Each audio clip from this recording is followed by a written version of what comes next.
ਨਾਨਕ ਹੋਸੀ ਭੀ ਸੱਚ।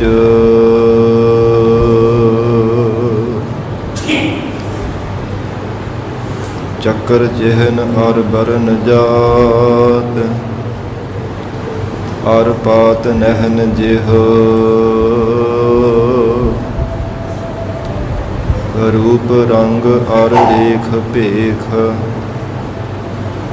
ਕੋ ਕਹਿ ਨ ਸਕਤ ਕਿਹ। ਅਚਲ ਮੂਰਤ ਅਨਭਉ ਪ੍ਰਕਾਸ਼, ਅਮਿਤੋਜ ਕਹਿਜੈ।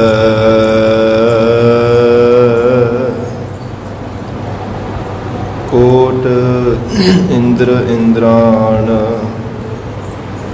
ਸਾਹੇ ਸਾਹਾਣ ਗਣਿਜੈ।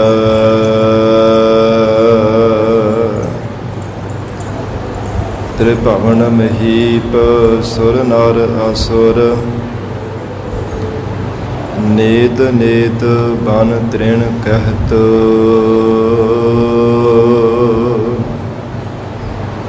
ਤਵੈ ਸਰਬ ਨਾਮ ਕਥੈ ਕਵਨ,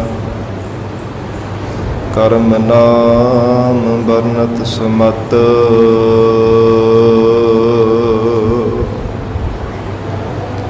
ਤੁਮ ਦਾਤੇ ਠਾਕੁਰ ਪ੍ਰਤਪਾਲਕ, ਨਾਇਕ ਖਸਮ ਹਮਾਰੇ।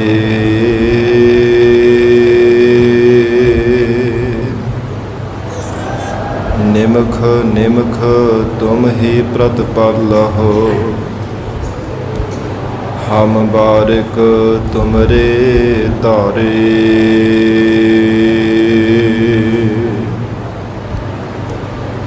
ਜਿਹਵਾ ਏਕ ਕਵਨ ਗੁਣ ਕਹੀਐ,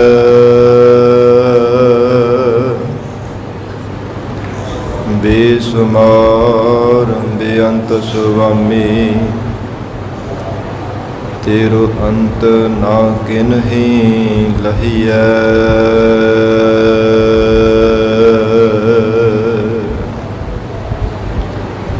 ਮੈਂ ਮੂਰਖ ਕੀ ਕੇਤਕ ਬਾਤ ਹੈ, ਕੋਟ ਪਰਾਧੇ ਤਰਿਆਰੇ।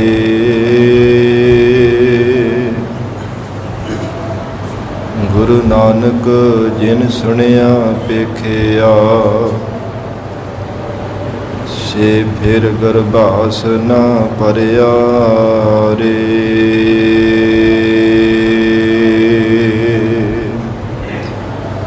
ਗੁਰੂ ਨਾਨਕ ਜਿਨ ਸੁਣਿਆ ਪੇਖਿਆ,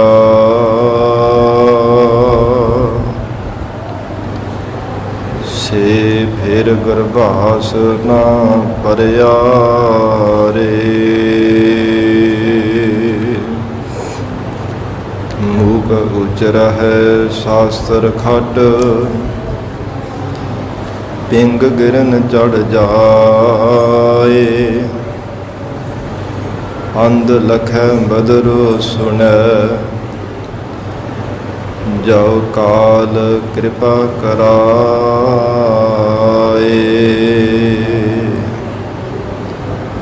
ਜਿਉ ਬੋਲਾਵਹਿ ਤਿਉ ਬੋਲਹਿ ਸੁਆਮੀ, ਕੁਦਰਤ ਕਵਣ ਹਮਾਰੀ।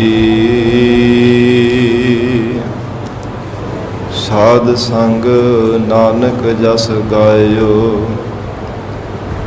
ਜੋ ਪ੍ਰਭ ਕੀ ਅਤ ਪਿਆਰੀ।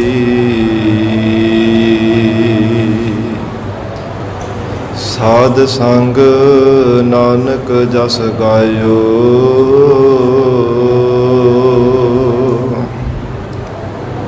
ਜੋ ਪ੍ਰਭ ਕੀ ਅਤ ਪਿਆਰੀ।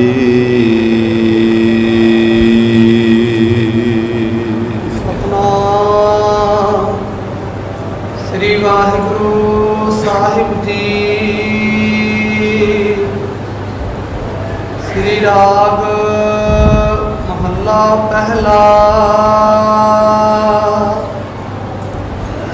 ਸੁਣ ਮਨ ਮਿੱਤਰ ਪਿਆਰਿਆ, ਮਿਲ ਵੇਲਾ ਹੈ ਇਹ, ਜਬ ਲਗ ਚੋਵਨ ਸਾਸ ਹੈ, ਤਬ ਲਗ ਇਹੋ ਤਨ ਦੇਹ। ਬਿਨ ਗੁਣ ਕਾਮ ਨਾ ਆਵਈ, ਤਹ ਢੇਰੀ ਤਨ ਖੇਹ। ਸੁਣ ਮਨ ਮਿੱਤਰ ਪਿਆਰਿਆ। ਵਾਹਿਗੁਰੂ ਜੀ ਕਾ ਖਾਲਸਾ, ਵਾਹਿਗੁਰੂ ਜੀ ਕੀ ਫਤਿਹ। ਪਰਮ ਸਨਮਾਨਯੋਗ ਗੁਰੂ ਰੂਪ ਗੁਰੂ ਖਾਲਸਾ ਸਾਧ ਸੰਗਤ ਜੀਓ, ਸਤਿਗੁਰੂ ਜੀ ਦੀ ਮਹਾਨ ਬਖਸ਼ਿਸ਼ ਦਾ ਸਦਕਾ ਅੰਮ੍ਰਿਤ ਵੇਲੇ ਤੋਂ ਮਹਾਰਾਜ ਸੱਚੇ ਪਾਤਸ਼ਾਹ ਜੀ ਦੀ ਪਾਵਨ ਹਜ਼ੂਰੀ ਅੰਦਰ ਦੀਵਾਨ ਸਜੇ ਸਨ। ਸਜੇ ਹੋ ਦੀਵਾਨਾਂ ਅੰਦਰ ਪਾਵਨ ਗੁਰਬਾਣੀ ਦੇ ਜਾਪ, ਅੰਮ੍ਰਿਤਮਈ ਗੁਰਬਾਣੀ ਦਾ ਰਸ ਭਿੰਨਾ ਕੀਰਤਨ ਆਪ ਸੰਗਤਾਂ ਨੇ ਸਰਵਣ ਕੀਤਾ ਹੈ। ਹੁਣ ਇਸ ਪਾਵਨ ਅਸਥਾਨ ਤੇ ਚੱਲ ਰਹੀ ਲੜੀਵਾਰ ਗੁਰਬਾਣੀ ਦੀ ਕਥਾ ਵਿਚਾਰ ਦਾ ਸਮਾਂ ਹੋਇਆ ਹੈ। ਆਓ ਸਾਧ ਸੰਗਤ ਜੀ ਪਿਆਰ ਸਤਿਕਾਰ ਸਹਿਤ ਮਹਾਰਾਜ ਸੱਚੇ ਪਾਤਸ਼ਾਹ ਜੀ ਦੇ ਚਰਨਾਂ ਵਿੱਚ ਬੈਠ ਕੇ ਸਤਿਗੁਰੂ ਜੀ ਦੀ ਪਵਿੱਤਰ ਬਾਣੀ ਦੀ ਕਥਾ ਨਾਲ ਜੁੜ ਕੇ ਲਾਹੇ ਪ੍ਰਾਪਤ ਕਰੀਏ। ਗਰੀਬ ਨਵਾਜ ਜਗਤ ਗੁਰੂ ਧੰਨ ਸ੍ਰੀ ਗੁਰੂ ਨਾਨਕ ਦੇਵ ਸਾਹਿਬ ਮਹਾਰਾਜ ਸੱਚੇ ਪਾਤਸ਼ਾਹ ਹਜ਼ੂਰ ਨੇ ਜਦੋਂ ਸ੍ਰੀ ਕਰਤਾਰਪੁਰ ਸਾਹਿਬ ਨਗਰ ਵਸਾਇਆ ਹੈ, ਉਹ ਸਮੇਂ ਬੇਅੰਤ ਸਿੱਖ ਸੰਗਤਾਂ ਸਤਿਗੁਰੂ ਜੀ ਦੇ ਚਰਨਾਂ ਵਿੱਚ ਉਪਦੇਸ਼ ਲੈਣ ਲਈ ਆਉਂਦੀਆਂ ਨੇ। ਜਿੱਥੇ ਗੁਰਸਿੱਖ ਸੰਗਤਾਂ ਆਉਂਦੀਆਂ, ਉੱਥੇ ਇਸਲਾਮ ਦੇ ਧਾਰਨੀ ਮੁਸਲਮਾਨ ਹੋਰ ਵੀ ਮਜ਼ਹਬਾਂ ਦੇ ਪ੍ਰਾਣੀ ਸਤਿਗੁਰੂ ਜੀ ਦੀ ਸ਼ਰਨ ਵਿੱਚ ਚੱਲ ਕੇ ਆਉਂਦੇ। ਇੱਕ ਦਿਨ ਬਾਬਾ ਕਲਿਆਣ ਚੰਦ ਜੀ, ਮਾਤਾ ਤ੍ਰਿਪਤਾ ਜੀ ਔਰ ਸਤਿਗੁਰੂ ਜੀ ਦੀ ਮਹਿਲ ਸਤਿਕਾਰਯੋਗ ਮਾਤਾ ਸੁਲੱਖਣੀ ਜੀ, ਮਹਾਰਾਜ ਸੱਚੇ ਪਾਤਸ਼ਾਹ ਸਤਿਗੁਰੂ ਜੀ ਦੀ ਸ਼ਰਨ ਵਿੱਚ ਆਏ ਔਰ ਪੱਖੋ ਕੇ ਰੰਧਾਵੇ ਤੋਂ ਭਾਈ ਹਿੱਤਾ ਰੰਧਾਵਾ ਦੇ ਪੁੱਤਰ ਗਰੀਬ ਨਵਾਜ ਸਤਿਗੁਰੂ ਜੀ ਦੀ ਸ਼ਰਨ ਜਿਨ੍ਹਾਂ ਨੇ ਧਾਰਨ ਕੀਤੀ ਸੀ, ਭਾਈ ਅਜਿੱਤਾ ਰੰਧਾਵਾ। ਭਾਈ ਅਜਿੱਤਾ ਜੀ ਕਰਕੇ ਇਤਿਹਾਸ ਵਿੱਚ ਜ਼ਿਕਰ ਆਉਂਦਾ ਹੈ। ਰੰਧਾਵਾ ਗੁਰ ਦੇ ਵਿੱਚੋਂ ਸਨ। ਜਦੋਂ ਸਤਿਗੁਰੂ ਜੀ ਦੀ ਸ਼ਰਨ ਆਏ ਤੇ ਬੜੇ ਪਿਆਰ ਦੇ ਨਾਲ ਆ ਕੇ ਨਮਸਕਾਰ ਕੀਤੀ। ਸਤਿਗੁਰੂ ਜੀ ਦੀ ਚਰਨਾਂ ਤੇ ਭਾਈ ਅਜਿੱਤਾ ਜੀ ਨੇ ਆਪਣਾ ਸੀਸ ਰੱਖਿਆ। ਇਤਿਹਾਸ ਅੰਦਰ ਜ਼ਿਕਰ ਆਉਂਦਾ ਕਿ ਇੱਕ ਪਹਿਰ ਲਗਾਤਾਰ ਸੀਸ ਚੁੱਕਿਆ ਨਹੀਂ ਵੈਰਾਗ ਵਿੱਚ ਆ ਕੇ। ਉਮਰ ਭਾਵੇਂ ਛੋਟੀ ਸੀ, ਪਰ ਸਾਧ ਸੰਗਤ ਜੀ ਜਗਤ ਤੋਂ ਉਪਰਾਮਤਾ ਸਤਿਗੁਰੂ ਜੀ ਦੀ ਬਖਸ਼ਿਸ਼ ਦੁਆਰਾ ਪ੍ਰਾਪਤ ਹੋ ਗਈ। ਸੰਸਾਰ ਮਿਥਿਆ ਹੋਇਆ ਨਜ਼ਰ ਆਉਣ ਲੱਗ ਪਿਆ। ਕੇਵਲ ਪਰਮਾਤਮਾ ਸੱਚਾ ਹੈ। ਪਰਮੇਸ਼ਰ ਦੇ ਚਰਨਾਂ ਦੇ ਭਰੋਸਾ ਦੇ ਅੰਦਰ ਧਾਰਨ ਕੀਤਾ ਹੋਇਆ। ਇਸ ਪ੍ਰਕਾਰ ਇੱਕ ਪਹਿਰ ਲਗਾਤਾਰ ਸਤਿਗੁਰੂ ਜੀ ਦੇ ਚਰਨਾਂ ਤੋਂ ਸੀਸ ਨਾ ਚੁੱਕਿਆ ਤੇ ਸਤਿਗੁਰੂ ਜੀ ਨੇ ਵੀ ਕੋਈ ਵਚਨ ਨਾ ਕੀਤਾ। ਜਦੋਂ ਇੱਕ ਪਹਿਰ ਤੋਂ ਬਾਅਦ ਸਤਿਗੁਰਾਂ ਦੇ ਮੁਖ ਵੱਲ ਤੱਕਿਆ, ਸਤਿਗੁਰੂ ਜੀ ਨੇ ਮਹਾਨ ਬਖਸ਼ਿਸ਼ਾਂ ਕੀਤੀਆਂ। ਐਸੀ ਕਿਰਪਾ ਕੀਤੀ, ਬਹੁਤ ਸਾਰੀਆਂ ਸ਼ਕਤੀਆਂ ਗਰੀਬ ਨਵਾਜ ਸਤਿਗੁਰਾਂ ਨੇ ਭਾਈ ਅਜਿੱਤਾ ਜੀ ਨੂੰ ਦੇ ਦਿੱਤੀਆਂ। ਜੋ ਰਿੱਧੀਆਂ ਸਿੱਧੀਆਂ ਕਰਾਮਾਤਾਂ ਨੇ, ਵਾਕ ਸ਼ਕਤੀ, ਜੋ ਵੀ ਮੁਖ ਤੋਂ ਵਚਨ ਕਰਦੇ ਪੂਰਾ ਹੋਣ ਦੀ ਸ਼ਕਤੀ ਪ੍ਰਾਪਤ ਹੋ ਗਈ। ਇਸ ਪ੍ਰਕਾਰ ਜੋ ਮੁਰਦਿਆਂ ਨੂੰ ਜਿਉਂਦੇ ਕਰਨ ਦੀ ਸ਼ਕਤੀ ਵੀ ਸਤਿਗੁਰਾਂ ਨੇ ਦੇ ਦਿੱਤੀ। ਅਜਿਹੀਆਂ ਜਦੋਂ ਮਹਾਨ ਸ਼ਕਤੀਆਂ ਪ੍ਰਾਪਤ ਹੋਈਆਂ, ਸਾਧ ਸੰਗਤ ਜੀ ਇਹੋ ਭਾਈ ਅਜਿੱਤਾ ਜੀ ਸਨ ਜਿਨ੍ਹਾਂ ਨੇ ਬਟਾਲੇ ਸ਼ਹਿਰ ਦੇ ਕੋਲ ਅਚਲ ਸਾਹਿਬ ਪਾਵਨ ਅਸਥਾਨ ਤੇ ਜਦੋਂ ਸਾਧ ਸੰਗਤ ਜੀ ਬਹੁਤ ਭਾਰੀ ਮੇਲਾ ਲੱਗਾ ਸੀ, ਸਿੱਧਾਂ ਨੇ ਇੱਥੇ ਲੁਕਣ ਮਿੱਟੀ ਖੇਡੀ ਸੀ ਆਪਸ ਦੇ ਵਿੱਚ ਕਰਾਮਾਤਾਂ ਸ਼ਕਤੀਆਂ ਨਾਲ। ਔਰ ਇਸ ਪ੍ਰਕਾਰ ਆਕਾਸ਼ ਦੇ ਵਿੱਚੋਂ ਕੋਈ ਤਾਰੇ ਤੋੜਦਾ ਸੀ, ਕੋਈ ਅੱਗ ਦੇ ਫੁੰਗਾਰੇ ਮਾਰਦਾ ਸੀ, ਕੋਈ ਕੰਧ ਦੇ ਉੱਪਰ ਬਹਿ ਕਰਕੇ ਗੱਡੀਆਂ ਦੇ ਵਾਂਗ ਭਜਾਈ ਜਾਂਦਾ, ਕੋਈ ਬੜੀ ਤੇਜ਼ੀ ਦੇ ਨਾਲ ਹਨੇਰੀ ਦਾ ਝੱਖੜ ਵਗਾਉਂਦਾ ਪਿਆ ਸੀ। ਉਹ ਹਨੇਰੀ ਬੜੀ ਤੇਜ਼ੀ ਨਾਲ ਆਉਣੇ ਕਰਕੇ ਤੇ ਜਿਹੜੇ ਪੰਛੀ ਸਾਨੂੰ ਮਰ ਕੇ ਉੱਥੇ ਤਲਾਬ ਦੇ ਵਿੱਚ ਡਿੱਗੇ ਹੋਏ ਸਨ। ਜਦੋਂ ਉਹ ਸਰੋਵਰ ਵਿੱਚ ਡਿੱਗੇ ਹੋਏ ਪੰਛੀ ਭਾਈ ਅਜਿੱਤਾ ਜੀ ਨੇ ਦੇਖੇ ਤੇ ਮਨ ਦਰਵ ਗਿਆ। ਉਹ ਕੱਪੜਾ ਵਿਛਾ ਕੇ ਤੇ ਸਰੋਵਰ ਦੇ ਉੱਪਰ ਉਹ ਕੱਪੜਾ ਉਹਨਾਂ ਨੇ ਵਿਛਾਇਆ ਤੇ ਚੌਂਕੜਾ ਮਾਰ ਕੇ ਬੈਠ ਗਏ। ਸਾਧ ਸੰਗਤ ਜੀ, ਜਿਤਨੇ ਵੀ ਪੰਛੀ ਮਰੇ ਹੋਏ ਸਰੋਵਰ ਦੇ ਵਿੱਚ ਪਏ ਸਨ ਉਹਨਾਂ ਨੂੰ ਫੜ ਕੇ ਤੇ ਆਕਾਸ਼ ਵੱਲ ਉਡਾਈ ਜਾਂਦੇ। ਜਦੋਂ ਆਕਾਸ਼ ਵੱਲ ਸੁੱਟਦੇ ਤੇ ਉਹ ਪੰਛੀ ਜਿਉਂਦੇ ਹੋ ਜਾਂਦੇ ਸਨ। ਐਸੀਆਂ ਮਹਾਨ ਸ਼ਕਤੀਆਂ ਸਤਿਗੁਰੂ ਜੀ ਤੋਂ ਪ੍ਰਾਪਤ ਕੀਤੀਆਂ ਔਰ ਹਜ਼ੂਰ ਨੇ ਸੰਸਾਰ ਦੀ ਕਲਿਆਣ ਕਰਨ ਹਿੱਤ ਭਾਈ ਅਜਿੱਤਾ ਜੀ ਦੇ ਪ੍ਰਥਾਏ ਇਹ ਸ਼ਬਦ ਉਚਾਰਨ ਕਰਕੇ ਸਭ ਸੰਸਾਰ ਦੇ ਜੀਵਾਂ ਨੂੰ ਉਪਦੇਸ਼ ਬਖਸ਼ਿਸ਼ ਕੀਤਾ ਹੈ ਕਿ ਮਾਨਸ ਜੀਵਨ ਨੂੰ ਕਿਵੇਂ ਸਫਲਿਆ ਕੀਤਾ ਜਾ ਸਕਦਾ ਹੈ, ਕਿਹੜਾ ਸਮਾਂ ਹੈ ਪਰਮਾਤਮਾ ਦੀ ਪ੍ਰਾਪਤੀ ਕਰਨੇ ਦਾ। ਸਤਿਗੁਰੂ ਜੀ ਉਪਦੇਸ਼ ਬਖਸ਼ਿਸ਼ ਕਰ ਰਹੇ ਆ। ਪਿਆਰ ਦੇ ਨਾਲ ਬੈਠ ਕੇ ਸਰਵਣ ਕਰੀਏ। ਵਿਚਾਰ ਦੀ ਪ੍ਰਾਰੰਭਤਾ ਤੋਂ ਪਹਿਲਾਂ ਸਤਿਗੁਰੂ ਜੀ ਨੂੰ ਸੀਸ ਝੁਕਾਵੋ। ਪਿਆਰ ਅਦਬ ਨਾਲ ਉਚਾਰਨ ਕਰੋ। ਜੀ ਕਰੋ ਰਸਨਾ ਪਵਿੱਤਰ। ਸਤਨਾਮ ਸ੍ਰੀ ਵਾਹਿਗੁਰੂ ਸਾਹਿਬ। ਸਤਨਾਮ ਸ੍ਰੀ ਵਾਹਿਗੁਰੂ ਸਾਹਿਬ ਜੀ। ਸਤਨਾਮ ਸ੍ਰੀ ਵਾਹਿਗੁਰੂ ਸਾਹਿਬ ਜੀ। ਸ੍ਰੀ ਰਾਗ ਮਹੱਲਾ ਪਹਿਲਾ। ਸੁਣ ਮਨ ਮਿੱਤਰ ਪਿਆਰਿਆ। ਰਾਗ ਸ੍ਰੀ ਰਾਗ ਅੰਦਰ ਜਗਤ ਗੁਰੂ ਧੰਨ ਸ੍ਰੀ ਗੁਰੂ ਨਾਨਕ ਦੇਵ ਸਾਹਿਬ ਮਹਾਰਾਜ ਸੱਚੇ ਪਾਤਸ਼ਾਹ ਫਰਮਾਉਂਦੇ ਹੈ, ਹੇ ਪਿਆਰੇ ਮਿੱਤਰ ਮਨਾ ਤੂੰ ਸਾਡਾ ਬਚਨ ਸੁਣਨਾ ਕਰ।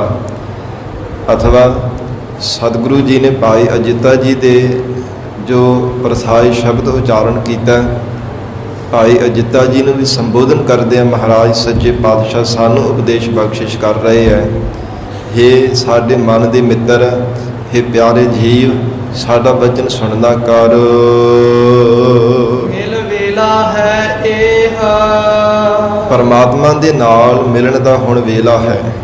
ਵੇਲਾ ਕਹਿੰਦੇ ਨੇ ਵਕਤ ਨੂੰ, ਸਮੇਂ ਨੂੰ। ਹੁਣ ਵੇਲਾ ਹੈ ਪਰਮਾਤਮਾ ਦੇ ਨਾਲ ਮਿਲਣ ਦਾ। ਇਸ ਲਈ ਸੁਣ ਮਨ ਮਿੱਤਰ ਪਿਆਰਿਆ। ਹੇ ਪਿਆਰੇ ਮਿੱਤਰ ਮਨਾ ਤੂੰ ਸਾਡਾ ਬਚਨ ਸੁਣਨਾ ਕਰ। ਸੁਣ ਕੇ ਮਨ ਮੰਨਣ ਕਰ। ਜਿੰਨੀ ਦੇਰ ਤੱਕ ਸੁਣੇਗਾ ਹੀ ਨਾ ਫਿਰ ਮੰਨਣ ਕਿਵੇਂ ਕੀਤਾ ਜਾ ਸਕਦਾ ਹੈ। ਪਹਿਲਾਂ ਸੁਣਨਾ ਪਵੇਗਾ, ਫਿਰ ਹਿਰਦੇ ਅੰਦਰ ਸਾਧ ਸੰਗਤ ਦੀ ਪਰਪੱਕਤਾ ਹੁੰਦੀ ਹੈ। ਜਿੰਨੀ ਦੇਰ ਤੱਕ ਗੁਰੂ ਦਾ ਉਪਦੇਸ਼ ਸੁਣਿਆ ਹੀ ਨਾ ਜਾਵੇ ਮੰਨਣ ਕਿਵੇਂ ਕੀਤਾ ਜਾ ਸਕਦਾ ਹੈ। ਪਹਿਲਾਂ ਸੁਣਨਾ, ਫਿਰ ਮੰਨਣਾ, ਫਿਰ ਨਿਧਿਆਸਨ ਜੀਵਨ ਵਿੱਚ ਕਮਾਈ ਕਰਨੀ। ਜਪਜੀ ਸਾਹਿਬ ਦੀਆਂ ਪੌੜੀਆਂ ਜੋ ਮਹਾਰਾਜ ਸੱਚੇ ਪਾਤਸ਼ਾਹ ਨੇ ਤਰਤੀਬਵਾਰ ਉਚਾਰਨ ਕੀਤੀਆਂ ਨੇ, 4 ਪੌੜੀਆਂ ਪਹਿਲਾਂ ਸੁਣਨ ਦੇ ਪ੍ਰਥਾਏ ਉਚਾਰੀਆਂ ਨੇ, ਫਿਰ 4 ਪੌੜੀਆਂ ਵਿੱਚ ਮੰਨਣ ਦਾ ਸਤਿਗੁਰੂ ਜੀ ਨੇ ਉਪਦੇਸ਼ ਬਖਸ਼ਿਆ ਹੈ, ਫਿਰ 5 ਪ੍ਰਵਾਨ 5 ਪ੍ਰਧਾਨ ਵਾਲੀ ਪੌੜੀ ਵਿੱਚ ਨਿਧਿਆਸਨ ਸਤਿਗੁਰੂ ਜੀ ਨੇ ਹਜ਼ੂਰ ਨੇ ਉਪਦੇਸ਼ ਬਖਸ਼ਿਸ਼ ਕੀਤਾ। ਇਸ ਪ੍ਰਕਾਰ ਸਭ ਤੋਂ ਪਹਿਲਾਂ ਹਜ਼ੂਰ ਕਹਿੰਦੇ ਕਿ ਸੁਣਨਾ। ਸੁਣ ਮਨ ਮਿੱਤਰ ਪਿਆਰਿਆ। ਹੇ ਪਿਆਰੇ ਮਿੱਤਰ, ਚੇਤਨ ਦੇ ਅੰਸ਼ ਵਿੱਚ ਹੋਣੇ ਕਰਕੇ ਸਤਿਗੁਰੂ ਜੀ ਮਿੱਤਰ ਕਹਿ ਕੇ ਉਪਦੇਸ਼ ਦੇ ਰਹੇ ਹੈ। ਹਰ ਇੱਕ ਜੀਵ ਦੇ ਅੰਦਰ ਪਰਮਾਤਮਾ ਦੇ ਅੰਸ਼ ਹੈ, ਪਰਮਾਤਮਾ ਦੀ ਸ਼ਕਤੀ ਹੈ। ਇਸ ਲਈ ਹੀ ਪਿਆਰੇ ਮਿੱਤਰ ਪਹਿਲਾਂ ਸੁਣ, ਫਿਰ ਜੀਵਨ ਦੇ ਵਿੱਚ ਮੰਨਣਾ ਕਰ। ਮਿਲ ਵੇਲਾ ਹੈ ਇਹ, ਤਾਂ ਹੀ ਪਰਮੇਸ਼ਰ ਦੇ ਨਾਲ ਮਿਲਿਆ ਜਾਵੇਗਾ। ਹੁਣ ਸ਼ੁਭ ਵੇਲਾ ਹੈ ਤੇਰੇ ਕੋਲ, ਸ਼ੁਭ ਸਮਾਂ ਹੈ। ਪਰਮਾਤਮਾ ਨੇ ਸ਼ੁਭ ਅਵਸਰ ਤੈਨੂੰ ਬਖਸ਼ਿਸ਼ ਕੀਤਾ ਹੈ। ਭਈ ਪ੍ਰਾਪਤ ਮਾਨੁਖ ਦੇ ਹੁਰੀਆ, ਗੋਬਿੰਦ ਮਿਲਣ ਕੀ ਇਹ ਤੇਰੀ ਬਰੀਆ। ਦੁਲਭ ਜਨਮ ਪੁਨ ਫਲ ਪਾਇਓ, ਬਿਰਥਾ ਜਾਤ ਅਬ ਬੇਕੈ। ਰਾਜੇ ਇੰਦਰ ਸੰਸਰ ਗ੍ਰਹਿ ਆਸਨ, ਬਿਨ ਹਰ ਭਗਤ ਕਹੋ ਕਿਸ ਲਿਖੈ। ਮਹਾਰਾਜ ਸੱਚੇ ਪਾਤਸ਼ਾਹ ਸਤਿਗੁਰੂ ਜੀ ਕਹਿੰਦੇ ਕਿ ਦੁਰਲਭ ਦੇਹੀ ਪ੍ਰਾਪਤ ਕੀਤੀ ਹੈ। ਭਾਵੇਂ ਇੰਦਰ ਰਾਜੇ ਦੀ ਪਦਵੀ ਕਿਉਂ ਨਾ ਕੋਈ ਪਾ ਲਵੇ ਸਾਂ, ਪਰ ਬਿਨ ਹਰ ਭਗਤ ਕਹੋ ਕਿਸ ਲਿਖੈ। ਬਿਨਾਂ ਪਰਮੇਸ਼ਰ ਦੀ ਭਗਤੀ ਕੀਤਿਆਂ ਦੱਸੋ ਭਲਾ ਕਿਸ ਲੇਖੇ ਵੀ ਸੰਸਾਰ ਦੇ ਕੀਤੇ ਹੋ ਕਰਮ ਹੈ। ਕਿਸੇ ਲੇਖੇ ਵਿੱਚ ਨਹੀਂ ਹੈ। ਭਾਵੇਂ ਜਿਤਨਾ ਮਰਜ਼ੀ ਮਨੁੱਖ ਯਤਨ ਕਰ ਲਵੇ, ਪਰ ਮਹਾਰਾਜ ਸੱਚੇ ਪਾਤਸ਼ਾਹ ਕਹਿੰਦੇ ਜੀਵਨ ਦੇ ਵਿੱਚ ਕਮਾਈ ਕਰਨੀ ਪੈਂਦੀ ਹੈ, ਸ਼ਬਦ ਦਾ ਅਭਿਆਸ ਕਰਨਾ ਪੈਂਦਾ ਹੈ। ਜਿਵੇਂ ਸੰਸਾਰ ਭਰ ਦੀ ਕੋਈ ਬਹੁਤ ਮਿਹਨਤ ਕਰੇ ਨਾ, ਬੜੀ ਮਸ਼ੱਕਤ ਘਾਲਣਾ ਘਾਲ ਕਰਕੇ ਸਾਧ ਸੰਗਤ ਜੀ, ਜੋ ਬਹੁਤ ਜ਼ਿਆਦਾ ਕੋਈ ਮਨੁੱਖ ਮਿਹਨਤ ਕਰਦਾ ਹੈ, ਉਹ ਫਿਰ ਉੱਚੇ ਮਰਾਤਬੇ ਤੇ ਪਹੁੰਚ ਜਾਂਦਾ ਹੈ। ਉਹ ਕਿਸੇ ਤਖਤ ਦੀ ਪ੍ਰਾਪਤੀ ਕਰ ਲੈਂਦਾ ਹੈ, ਵੱਡੀ ਮੰਜ਼ਿਲ ਦੀ ਪ੍ਰਾਪਤੀ ਕਰ ਲੈਂਦਾ ਹੈ, ਤੇ ਜਗਤ ਦੇ ਲੋਕ ਉਹਨੂੰ ਵਾਹਵਾਕਾਰ ਉਹਦੀ ਕਰਦੇ ਹੈ।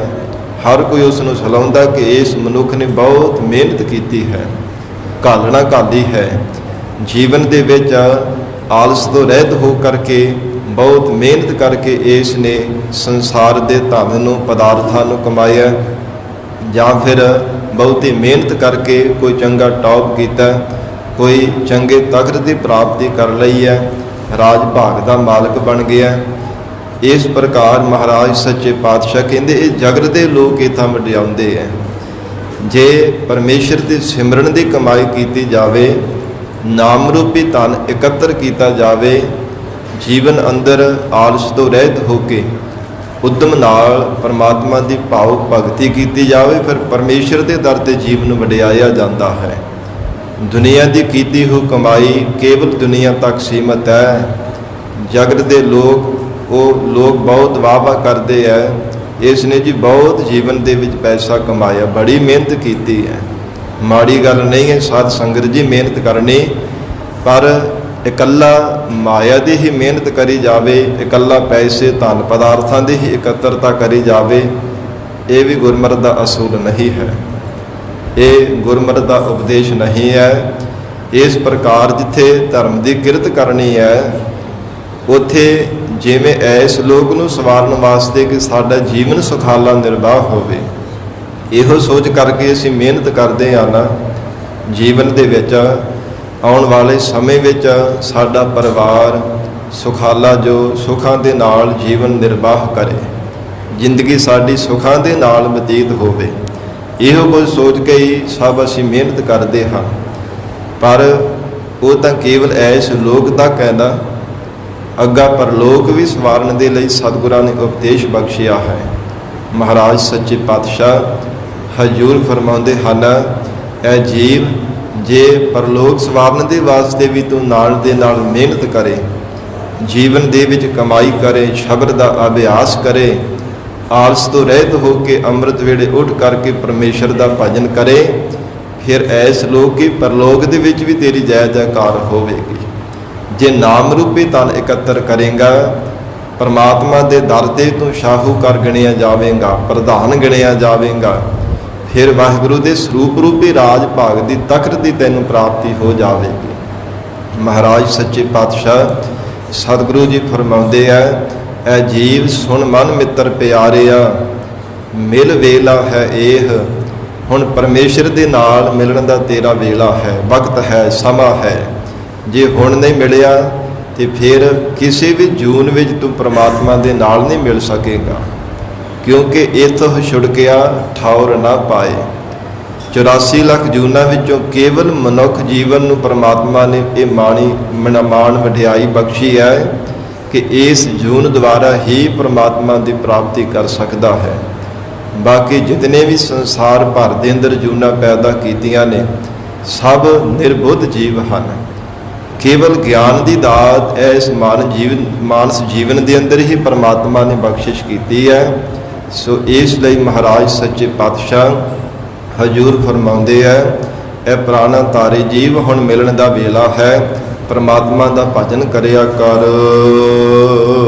ਜਬ ਲਗ ਜੋਬਨ ਸਾਸ ਹੈ, ਕਿਉਂਕਿ ਜਦੋਂ ਤੱਕ ਇਹ ਸਰੀਰ ਦੇ ਅੰਦਰ ਸਵਾਸ ਚੱਲਦੇ ਹੈ, ਜਾਂ ਫਿਰ ਜਦੋਂ ਤੱਕ ਜੋਬਨ ਜਵਾਨੀ ਦੀ ਅਵਸਥਾ ਹੈ, ਤਬ ਲਗ ਇਹੋ ਤਨ ਦੇਹ, ਤਦੋਂ ਤੱਕ ਇਹ ਦੇਹ ਸਰੀਰ ਰਹਿਣ ਵਾਲਾ ਹੈ, ਸਦਾ ਵਾਸਤੇ ਰਹਿਣ ਵਾਲਾ ਥੋੜਾ, ਔਰ ਸਦੀਵੀ ਕਾਲ ਵਾਸਤੇ ਸਰੀਰ ਨੇ ਰਹਿਣਾ ਨਹੀਂ। ਇਸ ਲਈ ਜਵਾਨੀ ਦੇ ਵਿੱਚ ਜਿਹੜਾ ਪਰਮਾਤਮਾ ਦਾ ਭਜਨ ਕਰ ਲੈਣਾ ਹੈ, ਉਦਮ ਦੇ ਨਾਲ ਸੇਵਾ ਸਿਮਰਨ ਕਰਨ ਵਾਲਾ, ਉਦਮ ਦੇ ਨਾਲ ਅੰਮ੍ਰਿਤ ਵੇਲੇ ਉੱਠ ਕਰਕੇ ਚੌਂਕੜਾ ਲਗਾ ਕੇ ਸਿਮਰਨ ਕਰ ਲੈਣਾ, ਇਹ ਨਾ ਬਾਲਕ ਅਵਸਥਾ ਵਿੱਚ ਹੋਣਾ ਤੇ ਨਾ ਹੀ ਬੁਢੇਪੇ ਵਿੱਚ, ਕਿਉਂਕਿ ਸਾਧ ਸੰਗਤ ਜੀ ਬਾਲਕ ਅਵਸਥਾ ਜਿਹੜੀ ਵੀ ਅਗਿਆਤ ਹੀ ਬਤੀਤ ਹੋ ਜਾਂਦੀ ਹੈ। ਸਤਿਗੁਰੂ ਜੀ ਦੇ ਬਚਨ ਆਉਂਦੇ ਆ ਨਾ, 12 ਬਰਸ ਬਾਲਪਨ ਬੀਤੇ 20 ਬਰਸ ਕਛ ਤਪ ਨਾ ਕੀਓ, 30 ਬਰਸ ਕਸ ਦੇਵ ਨਾ ਪੂਜਾ, ਫਿਰ ਪਛਤਾਨਾ ਬਿਰਧ ਪਇਓ, ਮੇਰੀ ਮੇਰੀ ਕਰਤੇ ਜਨਮ ਗਇਓ। ਕੇਵਲ ਮੈਂ ਮੇਰੀ ਕਰਦਿਆਂ ਹੋਇਆਂ ਹੀ ਜਨਮ ਅਕਾਰਥ ਚਲਾ ਗਿਆ, ਖੁਦ ਜੀਵਨ ਦੇ ਵਿੱਚ ਖਟਿਆ ਤੇ ਨਾ। ਇਸ ਕਰਕੇ ਮਹਾਰਾਜ ਸੱਚੇ ਪਾਤਸ਼ਾਹ ਹਜੂਰ ਫਰਮਾਨ ਕਰਦੇ ਆ, ਹੈ ਜੀਵ ਜਬ ਲਗ ਜੋ ਬਨ ਸਾਸ ਹੈ। ਜਦੋਂ ਤੱਕ ਇਹ ਸਰੀਰ ਦੇ ਅੰਦਰ ਸਵਾਸ ਚੱਲਦੇ ਹੈ ਉਨੀ ਦੇਰ ਤੱਕ ਹੀ ਸਰੀਰ ਹੈ ਜਿਉਂਦਾ ਹੈ। ਜਿੰਨੀ ਦੇਰ ਤੱਕ ਜਵਾਨੀ ਦੀ ਅਵਸਥਾ ਹੈ ਉਨੀ ਦੇਰ ਤੱਕ ਉਦਮ ਦੇ ਨਾਲ ਪਰਮੇਸ਼ਰ ਦਾ ਭਜਨ ਕਰ ਸਕਦਾ ਹੈ।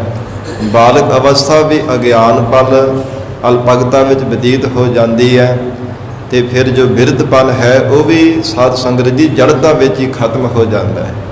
ਨਾ ਨੇਤਰਾਂ ਦੇ ਨਾਲ ਸਤਿਗੁਰਾਂ ਦੇ ਦੀਦਾਰ ਹੁੰਦੇ, ਅੱਖਾਂ ਤੋਂ ਦੇਖਣ ਸ਼ਕਤੀ ਵੀ ਖਤਮ ਹੋ ਜਾਂਦੀ ਹੈ, ਅੱਖਾਂ ਵਿੱਚੋਂ ਪਾਣੀ ਵਗਣ ਲੱਗ ਪੈਂਦਾ ਹੈ। ਫਿਰ ਜ਼ੁਬਾਨ ਵਿੱਚ ਬੋਲਣ ਦਾ ਵੀ ਸਾਧ ਸੰਗਤ ਜੀ ਜਿਹੜਾ ਬਾਲੋ ਖਤਮ ਹੋ ਜਾਂਦਾ ਹੈ, ਕੰਨਾਂ ਵਿੱਚ ਸੁਣਨ ਦੀ ਸ਼ਕਤੀ ਵੀ ਮਿਟ ਜਾਂਦੀ ਹੈ। ਇਸ ਕਰਕੇ ਜਿਵੇਂ ਮਹਾਰਾਜ ਸੱਚੇ ਪਾਤਸ਼ਾਹ ਹਜੂਰ ਦਾ ਫਰਮਾਨ ਆਉਂਦਾ, ਕਹਿੰਦੇ ਫਿਰ ਜੀਵ ਦੇ ਪੱਲੇ ਕੇਵਲ ਪਛਤਾਤਾਪ ਹੀ ਰਹਿ ਜਾਂਦਾ ਹੈ, ਕੇਵਲ ਪਛਤਾਵਾ। ਨੈਨੋਹ ਨੀਰ ਬਹਿ ਤਨ ਖੀਨਾ, ਭਏ ਕੇਸ ਦੁੱਧਵਾਨੀ, ਰੂਦਾ ਕੰਠ ਸ਼ਬਦ ਨਹੀਂ ਉਚਰੈ, ਅਬ ਕਿਆ ਕਰਹਿ ਪ੍ਰਾਨੀ। ਹੇ ਪ੍ਰਾਣਾ ਤਾਰੇ ਜੀਵ, ਹੁਣ ਕੀ ਕਰਨਾ ਹੈ? ਹੁਣ ਤਾਂ ਕੇਵਲ ਤੇਰੇ ਪੱਲੇ ਪਛਤਾਵਾ ਹੈ। ਇਸ ਲਈ ਮਹਾਰਾਜ ਸੱਚੇ ਪਾਤਸ਼ਾਹ ਆਖ ਰਹੇ ਹੈ, ਜਬ ਲਗ ਜੋ ਬਨ ਸਾਸ ਹੈ, ਤਬ ਲਗ ਇਹੋ ਤਨ ਦੇਹ। ਇਹ ਪ੍ਰਮਾਤਮਾ ਨੇ ਤੈਨੂੰ ਸੁੰਦਰ ਨਰ ਨਾਰਾਇਣੀ ਬਖਸ਼ੀ ਹੈ ਨਾ, ਸਹੀ ਸਲਾਮਤ ਇੰਦਰੇ ਹੱਥ ਪੈਰ ਕੰਮ ਕਰਦੇ ਹੋਏ ਹੈ। ਇਹ ਉਹਨਾਂ ਚਿਰ ਹੀ ਹਨ ਜਿੰਨਾ ਚਿਰ ਇਹਦੇ ਅੰਦਰ ਸਵਾਸ ਹੈ। ਇਸ ਕਰਕੇ ਪ੍ਰਮਾਤਮਾ ਦਾ ਭਜਨ ਕਰਿਆ ਕਰ। ਬਿਨ ਗੁਣ ਕਾਮ ਨਾ ਆਵਈ, ਬਿਨਾਂ ਗੁਣ ਧਾਰਨ ਕੀਤਿਆਂ ਇਹ ਦੇਹ ਕਿਸੇ ਵੀ ਕੰਮ ਆਉਣ ਵਾਲੀ ਨਹੀਂ ਹੈ। ਜੇਕਰ ਜੀਵਨ ਦੇ ਵਿੱਚ ਕੋਈ ਮਨੁੱਖ ਗੁਣ ਨਾ ਕੋਈ ਸਿੱਖਣਾ ਕਰੇ ਤੇ ਕੋਈ ਕਦਰ ਨਹੀਂ ਕਰਦਾ। ਸਾਧ ਸੰਗਤ ਜੀ ਵੇਦਾਂਤ ਦਾ ਬਚਨ ਹੈ, ਕਹਿੰਦੇ ਹਨ ਕਿ ਭਾਵੇਂ ਜਿਵੇਂ ਕਿ ਸ਼ਿਸ਼ਰੇ ਦਾ ਫੁੱਲ ਹੁੰਦਾ ਉਹ ਦੇਖਣ ਨੂੰ ਬੜਾ ਸੋਹਣਾ ਲੱਗਦਾ ਹੈ, ਦੇਖਣ ਨੂੰ ਬਹੁਤ ਉਹਦੇ ਵਿੱਚ ਸੁਹੱਪਣਤਾ ਲੱਗਦੀ ਹੈ, ਪਰ ਜਦੋਂ ਨੇੜੇ ਜਾਂਦਾ ਉਹਦੇ ਕੋਲੋਂ ਬਦਬੂ ਆਉਂਦੀ ਹੈ।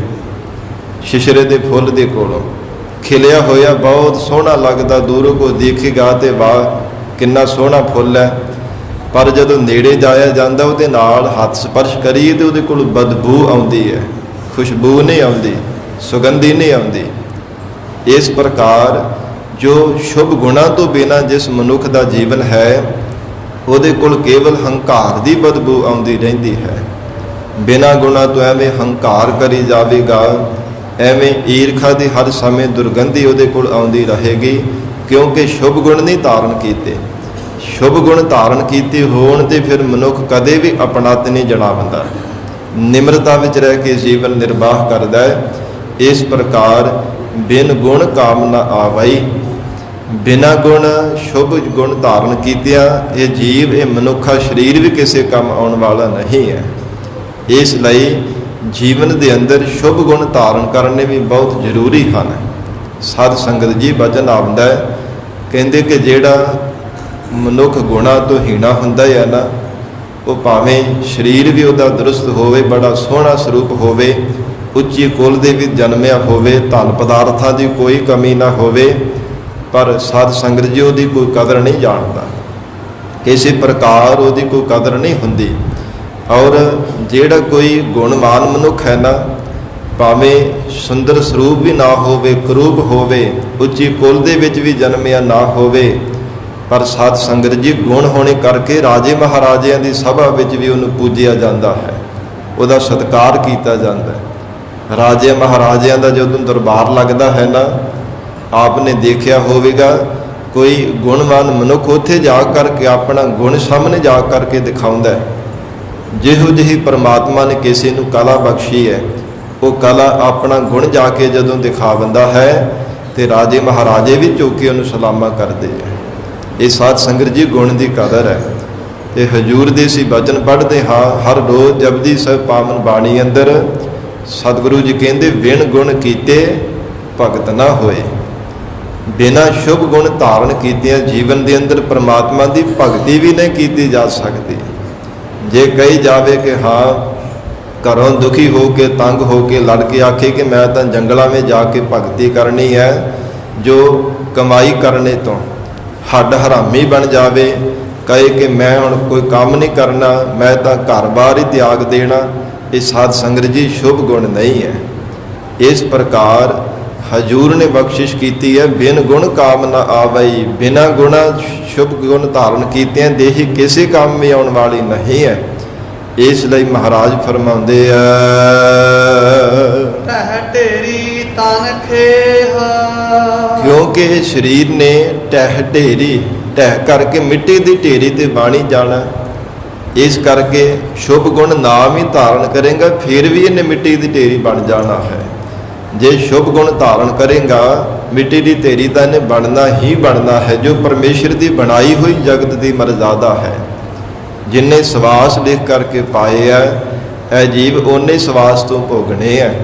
ਪਰ ਕਿਉਂ ਨਾ ਤੂੰ ਸ਼ੁਭ ਗੁਣ ਧਾਰਨ ਕਰਕੇ ਤੇ ਇਸ ਮਨੁੱਖਾ ਸਰੀਰ ਨੂੰ ਵੀ ਇਹਦੇ ਅੰਦਰ ਤੇਰੀ ਜੋ ਜਿੰਦ ਜਾਨ ਹੈ ਉਹਨੂੰ ਸਫਲਿਆਂ ਕਰ ਲਵੇ।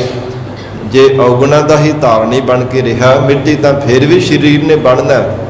ਪਰ ਇਹ ਹੈ ਕਿ ਜਗਤ ਦੇ ਲੋਕ ਤੇਰਾ ਨਿਰਾਦਰ ਕਰਨਗੇ, ਜਗਤ ਦੇ ਲੋਕ ਕਿਸੇ ਨੇ ਤੇਰਾ ਜਸ ਨਹੀਂ ਕਰਨਾ। ਸੰਸਾਰ ਭਰ ਦੇ ਲੋਕਾਂ ਨੇ ਜਸ ਤਾਂ ਹੀ ਹੋਵੇਗਾ ਜੇ ਸ਼ੁਭ ਗੁਣਾਂ ਦਾ ਧਾਰਨੀ ਬਣ ਕੇ ਪਰਮੇਸ਼ਰ ਦਾ ਭਜਨ ਕਰੇਗਾ।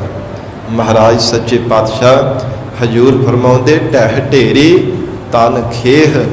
ਇਹ ਖੇਹ ਸਰੀਰ ਜਿਹੜਾ ਮਿੱਟੀ ਤੋਂ ਬਣਿਆ ਹੋਇਆ ਉਸੇ ਮਿੱਟੀ ਵਿੱਚ ਮਿਲ ਜਾਣ ਵਾਲਾ ਹੈ। ਮੇਰੇ ਮਨ ਲੈ ਲਾਹਾ ਘਰ ਜਾਹੇ। ਹੇ ਮੇਰੇ ਪਿਆਰੇ ਮਨਾ ਪਰਮੇਸ਼ਰ ਦਾ ਨਾਮ ਜਪ ਲੈ, ਪਰਮਾਤਮਾ ਦਾ ਭਜਨ ਕਰਨ ਨੂੰ ਵੀ ਲਾਹਾ ਲੈ ਕੇ ਆਪਣੇ ਸਰੂਪ ਰੂਪੀ ਘਰ ਵਿੱਚ ਚਲਿਆ ਜਾ। ਮੇਰੇ ਮਨ ਲੈ ਲਾਹਾ ਘਰ ਜਾਹੇ। ਕਿਹੋ ਜਿਹਾ ਲਾਹਾ ਲੈਣਾ ਹੈ? ਸਤਿਗੁਰੂ ਜੀ ਚਰਨਾਂ ਚੋਂ ਨਾਮ ਰੂਪੀ ਲਾਹਾ ਪ੍ਰਾਪਤ ਕਰ ਲੈਣਾ ਕਰ, ਫਿਰ ਸਰੂਪ ਰੂਪੀ ਘਰ ਦੇ ਵਿੱਚ ਚਲਿਆ ਜਾਵੇਗਾ। ਹੇ ਪਿਆਰੇ ਮਨਾ ਸਤ ਸੰਗਤ ਵਿੱਚ ਜਾ ਕੇ ਸ਼ਰਧਾ ਵਿਸ਼ਵਾਸ ਰੂਪੀ ਕੰਨਾਂ ਦੁਆਰਾ ਪਰਮੇਸ਼ਰ ਦਾ ਜਸ ਸੁਣਨ ਰੂਪੀ ਲਾਹਾ ਪ੍ਰਾਪਤ ਕਰ ਲੈ। ਹੇ ਮੇਰੇ ਪਿਆਰੇ ਮਨਾ ਤੂੰ ਆਪਣੇ ਅੰਤਸ਼ਕਰਨ ਸਰੀਰ ਰੂਪੀ ਘਰ ਦੇ ਵਿੱਚ ਚਲਿਆ ਜਾਵੇਗਾ। ਔਰ ਇਸ ਪ੍ਰਕਾਰ ਹੇ ਪਿਆਰੇ ਮਨਾ ਸਤਿਗੁਰੂ ਜੀ ਤੋਂ ਗਿਆਨ ਪ੍ਰਾਪਤੀ ਰੂਪ ਲਾਹਾ ਪ੍ਰਾਪਤ ਕਰ ਲੈਣਾ ਕਰ, ਜਿਸ ਕਰਕੇ ਪ੍ਰਮਾਤਮਾ ਦੇ ਸਰੂਪ ਦੀ ਭੇਦਤਾ ਮਿਲ ਜਾਵੇਗੀ। ਗੁਰਮੁਖ ਨਾਮ ਸਲਾਹੀਐ। ਫਿਰ ਗੁਰਾਂ ਦੇ ਮੁਖ ਦੁਆਰਾ ਪਰਮੇਸ਼ਰ ਦੇ ਨਾਮ ਦੀ ਸਲਾਹੁਣਾ ਕਰ। ਹਉਮੈ ਨਿਵਰੀ ਭਾਹੇ। ਭਾਹੇ ਕਿਹਾ ਜਾਂਦਾ ਹੈ ਅੱਗ ਨੂੰ। ਜਿਹੜੀ ਹਉਮੈ ਹੈ ਨਾ ਸਰੀਰ ਦੇ ਅੰਦਰ, ਹਉਮੈ ਦੀ ਅੱਗ ਲਟ ਲਟ ਕਰਦੀ ਹੋਈ ਪ੍ਰਚੰਡ ਅਗਨੀ ਬਲ ਰਹੀ ਹੈ, ਇਹ ਨਿਵਰਤ ਹੋ ਜਾਵੇਗੀ, ਬੁੱਝ ਜਾਵੇਗੀ। ਜੇ ਗੁਰਮੁਖਾਂ ਦੇ ਨਾਲ ਮਿਲ ਕੇ ਪਰਮੇਸ਼ਰ ਦਾ ਸਿਮਰਨ ਕਰੇ, ਗੁਰਾਂ ਦੇ ਮੁਖ ਦੁਆਰਾ ਦੀਕਸ਼ਾ ਨਾਮ ਲੈ ਕੇ ਪਰਮਾਤਮਾ ਦਾ ਸਿਮਰਨ ਕਰੇਗਾ, ਹਉਮੈ ਨਿਵਰੀ ਭਾਹੇ। ਜੋ ਬਹੁਤੇ ਯਤਨ ਕਰਨ ਦੇ ਬਾਵਜੂਦ ਵੀ ਹਉਮੈ ਦੀ ਪ੍ਰਚੰਡ ਅਗਨੀ ਬੁਝਦੀ ਨਹੀਂ ਹੈ। ਮਹਾਰਾਜ ਸੱਚੇ ਪਾਤਸ਼ਾਹ ਸਤਿਗੁਰੂ ਜੀ ਕਹਿੰਦੇ ਹਨ ਗੁਰਮੁਖਾਂ ਦੇ ਨਾਲ ਮਿਲ ਕੇ ਪਰਮੇਸ਼ਰ ਦਾ ਸਿਮਰਨ ਕਰੇ ਬੁੱਝ ਜਾਵੇਗੀ। ਪਰਮੇਸ਼ਰ ਦੇ ਨਾਮ ਰੂਪੀ ਜਲ ਦੁਆਰਾ ਹੀ ਇਸ ਪ੍ਰਚੰਡ ਅਗਨੀ ਨੂੰ ਬੁਝਾਇਆ ਜਾ ਸਕਦਾ ਹੈ। ਹੋਰ ਭਾਵੇਂ ਜਿਤਨੇ ਮਰਜ਼ੀ ਮਨੁੱਖ ਸਾਧਨ ਕਰ ਕਰਕੇ ਦੇਖ ਲਵੇ, ਜਿੰਨਾ ਮਰਜ਼ੀ ਮਨੁੱਖ ਯਤਨ ਕਰ ਕਰਕੇ ਦੇਖ ਲਵੇ, ਪਰ ਹਉਮੈ ਦੀ ਪ੍ਰਚੰਡ ਅਗਨੀ ਨੂੰ ਕਦੇ ਬੁਝਾਇਆ ਨਹੀਂ ਜਾ ਸਕਦਾ। ਸਤਿਗੁਰੂ ਜੀ ਦਾ ਅਸੀਂ ਫਰਮਾਨ ਪੜ੍ਹਦੇ ਹਾਂ, ਨਿਮਕ ਨਿਮਕ ਕਰ ਸਰੀਰ ਕਟਾਵੈ, ਤਉ ਭੀ ਹਉਮੈ ਮੈਲ ਨਾ ਜਾਵੈ। ਕਹਿੰਦੇ ਕਿ ਸਰੀਰ ਨੂੰ ਭਾਵੇਂ ਕੀਮਾ ਵੀ ਕਰਵਾ ਕੇ ਦੇਖ ਲਓ, ਪਰ ਹਉਮੈ ਦੀ ਮਲੀਨਤਾ ਨਹੀਂ ਕਦੇ ਵੀ ਦੂਰ ਹੋ ਸਕਦੀ। ਐਸੀ ਪ੍ਰਚੰਡ ਅਗਨੀ ਹੈ, ਕੇਵਲ ਪਰਮੇਸ਼ਰ ਦੇ ਨਾਮ ਰੂਪ ਜਲ ਵਿੱਚ ਐਸੀ ਸ਼ਕਤੀ ਹੈ, ਐਸੀ ਤਾਕਤ ਹੈ, ਐਸਾ ਬਲ ਹੈ, ਇਸ ਪ੍ਰਚੰਡ ਹਉਮੈ ਦੀ ਅਗਨੀ ਨੂੰ ਬੁਝਾ ਸਕਦਾ ਹੈ। ਇਸ ਪ੍ਰਕਾਰ ਫਿਰ ਇਹ ਪੰਕਤੀ ਪੜੋ ਜੀ। ਗੁਰਮੁਖ ਨਾਮ ਸਲਾਹੀਐ। ਜਿਨ੍ਹਾਂ ਗੁਰਮੁਖਾਂ ਨੇ ਭਾਵਨਾ ਦੇ ਨਾਲ ਇੱਕ ਚਿੱਤ ਹੋ ਕੇ ਮਨ ਦੇ ਨਾਲ ਮਿਲ ਕਰਕੇ ਪਰਮੇਸ਼ਰ ਦਾ ਨਾਮ ਸਲਾਹਿਆ ਹੈ। ਹਉਮੈ ਨਿਵਰੀ ਪਾਹੇ। ਸਰੀਰ ਦੀ ਹੰਗਤਾ, ਪਦਾਰਥਾਂ ਦੀ ਮਮਤਾ ਨਿਵਰੀ, ਉਹ ਨਿਵਰਤ ਹੋ ਗਈ ਹੈ। ਭਾਹੇ, ਜਿਹੜੀ ਜਠਰਾ ਅਗਨੀ ਲਟ ਲਟ ਕਰਦੀ ਹੋ ਬਾਰ-ਬਾਰ ਮਾਤਾ ਦੇ ਗਰਭ ਦੇ ਵਿੱਚ ਪੈਣਾ ਪੈਂਦਾ ਸੀ, ਉਹਨਾਂ ਗੁਰਮੁਖਾਂ ਦੀ ਉਹ ਵੀ ਨਿਵਰਤ ਹੋ ਗਈ ਹੈ। ਭਾਵ ਗਰਭ ਦੀਆਂ ਜੂਨਾਂ ਵਿੱਚ ਆਉਣਾ ਗੁਰਮੁਖਾਂ ਦਾ ਮਿਟ ਗਿਆ ਹੈ। ਵਿਸਰਾਮ ਦੇ ਕਰਕੇ ਸਤਿਗੁਰੂ ਜੀ ਫਰਮਾਉਂਦੇ ਹਨ, ਸੁਣ ਸੁਣ ਗੰਢਣ ਗੰਢੀਐ। ਜਗਤ ਦੇ ਅਗਿਆਤ ਹੰਕਾਰੀ ਜੀਵਾਂ ਦੀ ਅਜਿਹੀ ਹਾਲਤ ਹੈ, ਕਿਸੇ ਕੋਲੋਂ ਸੁਣ ਕਰਕੇ, ਕਿਸੇ ਕੋਲੋਂ ਸਾਖੀ ਸੁਣ ਲਈ ਜਾਂ ਕਿਸੇ ਕੋਲੋਂ ਕਾਵ ਰਚਨਾ ਕੋਈ ਸੁਣ ਲਈ, ਤੇ ਫਿਰ ਉਹਦੇ ਵਿੱਚ ਆਪਣੀਆਂ ਗੱਲਾਂ ਗੰਢਣ ਬਣ ਕਰਕੇ ਬਾਰ-ਬਾਰ ਗੰਢੀ ਜਾਂਦੇ ਆ। ਕੁਝ ਐਸੇ ਹੰਕਾਰੀ ਪੁਰਸ਼ਾਂ ਦੀ ਇਦਾਂ ਦੀ ਹਾਲਤ ਹੁੰਦੀ ਹੈ। ਲੇਖ ਪੜ੍ਹ ਬੁਝੈ ਭਾਰ। ਫਿਰ ਜਗਤ ਦੇ ਅੰਦਰ ਬਹੁਤੇ ਗ੍ਰੰਥਾਂ ਨੂੰ ਪੜ੍ਹ ਕੇ, ਲਿਖ ਕਰਕੇ ਜਾਂ ਫਿਰ ਕਾਵ ਰਚਨਾ ਨੂੰ ਲਿਖੀ ਜਾਣਾ, ਕਿਸੇ ਤੋਂ ਸਾਖੀ ਸੁਣ ਕਰਕੇ, ਲਿਖ ਕਰਕੇ ਆਖਣਾ ਕਿ ਮੈਂ ਲਿਖੀ ਹੈ। ਭਾਰ, ਉਹ ਹੰਕਾਰ ਦਾ ਭਾਰ ਹੀ ਚੱਕੀ ਫਿਰਦੇ ਹੈ। ਕਿਸੇ ਤੋਂ ਕੋਈ ਸਾਖੀ ਸੁਣ ਲਈ, ਕਿਸੇ ਤੋਂ ਕਾਵ ਸੁਣ ਲਈ, ਜਾਂ ਕੋਈ ਦੁਨੀਆ ਦੀ ਗੱਲ ਕੋਈ ਸੁਣ ਕਰਕੇ ਫਿਰ ਆਪ ਲਿਖਣ ਲੱਗ ਪੈਣਾ, ਆਖਣਾ ਕਿ ਮੈਂ ਲਿਖੀ ਹੈ। ਉਹ ਹਉਮੈ ਦੀ, ਹੰਗਤਾ ਦੀ, ਉਹ ਹੰਕਾਰ ਰੂਪੀ ਭਾਰ ਹੀ ਆਪਣੇ ਸਿਰ ਤੇ ਚੱਕੀ ਫਿਰਦੇ ਹੈ। ਇਸ ਪ੍ਰਕਾਰ ਫਿਰ ਇਹੀ ਪੰਕਤੀ ਪੜੋ ਜੀ, ਸੁਣ ਸੁਣ ਗੰਢਣ ਗੰਢੀਐ। ਮਹਾਰਾਜ ਸੱਚੇ ਪਾਤਸ਼ਾਹ ਹਜੂਰ ਕਹਿੰਦੇ ਹਨ ਕਿ ਐਸੇ ਸੰਸਾਰ ਦੇ ਹੰਕਾਰੀ ਜੀਵਾਂ ਦੀ ਹਾਲਤ ਹੈ, ਕਿਸੇ ਤੋਂ ਸੁਣ ਕਰਕੇ ਆਖਣਾ ਕਿ ਮੈਂ ਇਸ ਗੰਢ ਨੂੰ ਗੰਢਣਾ ਕੀਤਾ ਹੈ, ਮੈਂ ਜਗਤ ਅੰਦਰ ਇਸ ਨੂੰ ਪ੍ਰਗਟ ਕੀਤਾ ਹੈ। ਜਿਵੇਂ ਸਾਧ ਸੰਗਤ ਜੀ, ਜੋ ਗਰੀਬ ਨਵਾਜ ਧੰਨ ਸਤਿਗੁਰੂ ਅਰਜਨ ਦੇਵ ਸਾਹਿਬ ਮਹਾਰਾਜ ਸੱਚੇ ਪਾਤਸ਼ਾਹੀ ਦੇ ਵੱਡਾ ਭਰਾਤਾ ਸੀ ਨਾ, ਪ੍ਰਿਥੀ ਚੰਦ, ਇਸ ਦਾ ਪੁੱਤਰ ਸੀ ਮਹਾਦੇਵ।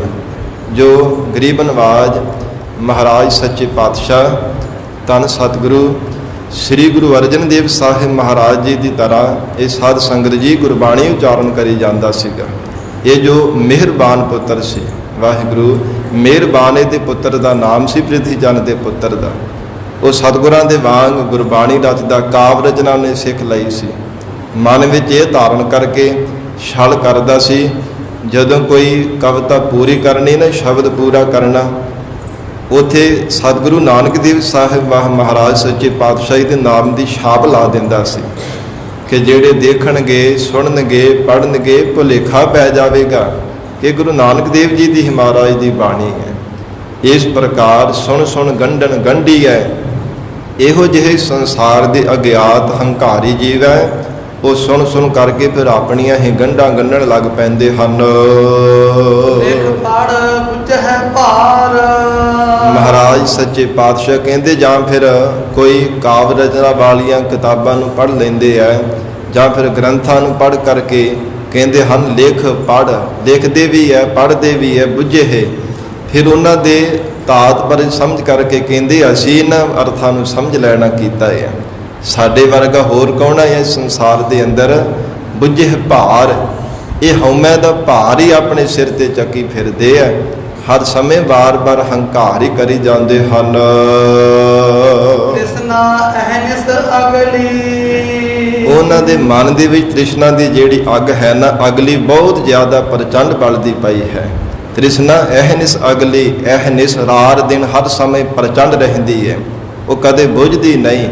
ਇਸ ਪ੍ਰਕਾਰ ਐਸੇ ਜਿਹੜੇ ਅਗਿਆਤ ਹੰਕਾਰੀ ਜੀਵ ਹੈ, ਧੰਨ ਗੁਰੂ ਨਾਨਕ ਦੇਵ ਸਾਹਿਬ ਮਹਾਰਾਜ ਸੱਚੇ ਪਾਤਸ਼ਾਹ ਕਹਿੰਦੇ ਤ੍ਰਿਸ਼ਨਾ ਦੀ ਅੱਗ ਉਹਨਾਂ ਦੇ ਹਿਰਦੇ ਅੰਦਰ ਹਰ ਸਮੇਂ ਪ੍ਰਚੰਡ ਬਲਦੀ ਹੈ। ਹਉਮੈ ਰੋਗ ਵਿਕਾਰ। ਹਉਮੈ ਦੇ ਰੋਗ ਦੇ ਨਾਲ ਉਹ ਪੀੜੇ ਹੁੰਦੇ ਆ, ਜਿਸ ਕਰਕੇ ਵਿਕਾਰ, ਹੋਰ ਫਿਰ ਈਰਖਾ, ਦਵੈਸ਼, ਦੁਬਦਾ, ਲੋਭ, ਮੋਹ, ਇਹ ਸਾਰੇ ਵਿਕਾਰ ਫਿਰ ਜੀਵ ਦੇ ਅੰਦਰ ਆ ਜਾਂਦੇ ਆ। ਜਦੋਂ ਤੱਕ ਮਨ ਵਿੱਚ ਹਉਮੈ ਹੈ, ਇਹ ਹੋਰ ਵਿਕਾਰ ਨਹੀਂ ਕਦੇ ਵੀ ਜਾਣਾ ਕਰਦੇ। ਇਸ ਪ੍ਰਕਾਰ ਧੰਨ ਗੁਰੂ ਨਾਨਕ ਦੇਵ ਸਾਹਿਬ ਸੱਚੇ ਪਾਤਸ਼ਾਹ ਜੀ ਫਰਮਾਉਂਦੇ ਆ, ਤ੍ਰਿਸ਼ਨਾ ਅਹਨਿਸ ਅਗਲੀ, ਕਹਿੰਦੇ ਜਿਨ੍ਹਾਂ ਨੇ ਆਪਣੇ ਅੰਦਰ ਤ੍ਰਿਸ਼ਨਾ ਨੂੰ ਧਾਰਨ ਕੀਤਾ, ਰਾਤ ਦਿਨ ਤ੍ਰਿਸ਼ਨਾਲੂ ਹੀ ਬਣ ਕਰਕੇ ਰਹਿੰਦੇ ਆ। ਫਿਰ ਹਉਮੈ, ਰੋਗ, ਵਿਕਾਰ, ਸ਼ੁਭ ਗੁਣਾਂ ਦਾ ਜਾਂ ਫਿਰ ਗਿਆਨ ਦਾ ਜੋ ਬਾਰ-ਬਾਰ ਹਉਮੈ ਕਰਦੇ ਹੰਕਾਰ ਕਰਦੇ ਹੈ ਵਿਕਾਰ, ਫਿਰ ਕਹਿੰਦੇ ਉਹਨਾਂ ਦੇ ਅੰਦਰ ਹੋਰ ਵਿਕਾਰ ਆ ਕਰਕੇ ਪ੍ਰਵੇਸ਼ ਹੋਈ ਜਾਂਦੇ ਹੈ। ਜਦੋਂ ਆਪਣੇ ਗੁਣਾਂ ਦਾ ਹੀ ਹੰਕਾਰ ਕਰੀ ਜਾਣਾ, ਫਿਰ ਉਹਦੇ ਨਾਲ ਈਰਖਾ ਮਨ ਵਿੱਚ ਆ ਜਾਂਦੀ ਹੈ, ਦੁਬਦਾ ਦੁੰਦਵਾਦ ਮਨ ਵਿੱਚ ਆ ਜਾਂਦਾ ਹੈ। ਇਹ ਹੋਰ ਵੀ ਵਿਕਾਰ ਜੀਵ ਦੇ ਅੰਦਰ ਆ ਜਾਂਦੇ ਹਨ। ਉਹ ਹੋਵੇ ਪਰਵਾਹ ਅਤੋਲਵਾ। ਮਹਾਰਾਜ ਸੱਚੇ ਪਾਤਸ਼ਾਹ ਕਹਿੰਦੇ ਪਰਮੇਸ਼ਰ ਦਾ ਅਜਿਹਾ ਸਰੂਪ ਹੈ, ਉਹ ਬੇਪਰਵਾਹ ਹੈ, ਕਿਸੇ ਦੀ ਪਰਵਾਹ ਨਹੀਂ ਉਹ ਪਰਮਾਤਮਾ ਨੂੰ। ਉਹ ਕਿਸੇ ਦੀ ਕਦੇ ਅਧੀਨਗੀ ਨਹੀਂ ਕਰਦਾ, ਕਿਸੇ ਦੀ ਕਬੂਲਦਾ ਨਹੀਂ ਅਧੀਨਗੀ ਪਰਮਾਤਮਾ। ਐਸਾ ਉਹ ਪਰਮੇਸ਼ਰ ਹੈ, ਕਿਸੇ ਦੀ ਕਾਨ ਕਨੌਟ ਵੀ ਨਹੀਂ ਕਰਦਾ। ਉਹ ਬੇਪਰਵਾਹ ਅਤੋਲਵੀ, ਫਿਰ ਉਹ ਪਰਮਾਤਮਾ ਦੇ ਸਰੂਪ ਨੂੰ ਤੋਲਿਆ ਵੀ ਨਹੀਂ ਜਾ ਸਕਦਾ।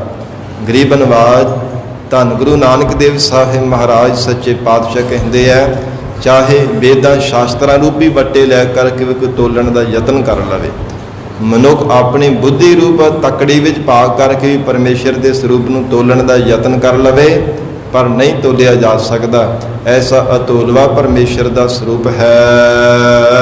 ਗੁਰਮਤਿ ਕੀਮਤ ਸਾਰ।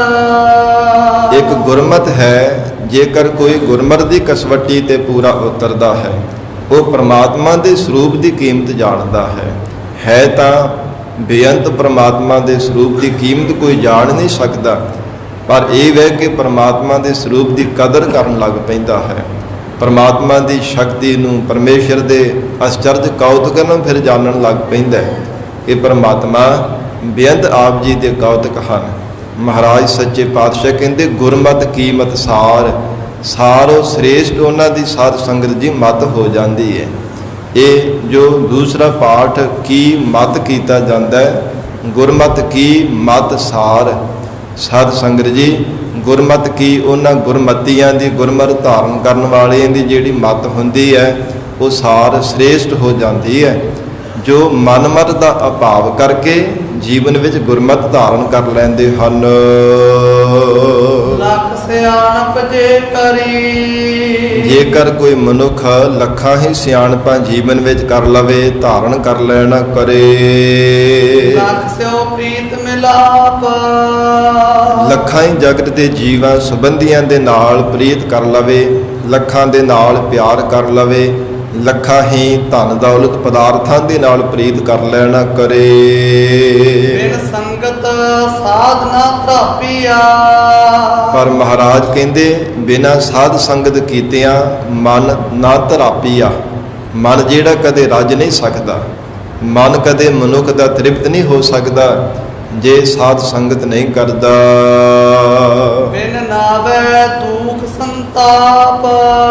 ਇਹ ਪਰਮੇਸ਼ਰ ਦੇ ਨਾਮ ਜਪੇ ਤੋਂ ਬਿਨਾ ਜੀਵ ਜਿਹੜਾ ਬਾਰ-ਬਾਰ ਦੁਖੀ ਹੁੰਦਾ ਹੈ। ਦੁੱਖ ਆ ਕਰਕੇ ਜੀਵ ਨੂੰ ਚੰਬੜ ਜਾਂਦੇ ਆ, ਵਿਸ਼ੇਸ਼ ਕਰਕੇ ਤਿੰਨੇ ਤਾਪ ਵੀ ਆ ਕਰਕੇ ਜੀਵ ਨੂੰ ਚੰਬੜ ਜਾਂਦੇ ਆ, ਆਦਿ ਵਿਆਧੀ ਉਪਾਧੀ। ਇਹ ਤਿੰਨੇ ਤਾਪ ਆ ਕਰਕੇ ਜੀਵ ਨੂੰ ਆ ਕਰਕੇ ਚੰਬੜ ਜਾਂਦੇ ਆ। ਬਿਨ ਨਾਵੇ ਦੁਖ ਸੰਤਾਪ, ਦੁੱਖਾਂ ਕਰਕੇ ਬਾਰ-ਬਾਰ ਜੀਵ ਤਪਦਾ ਰਹਿੰਦਾ ਹੈ।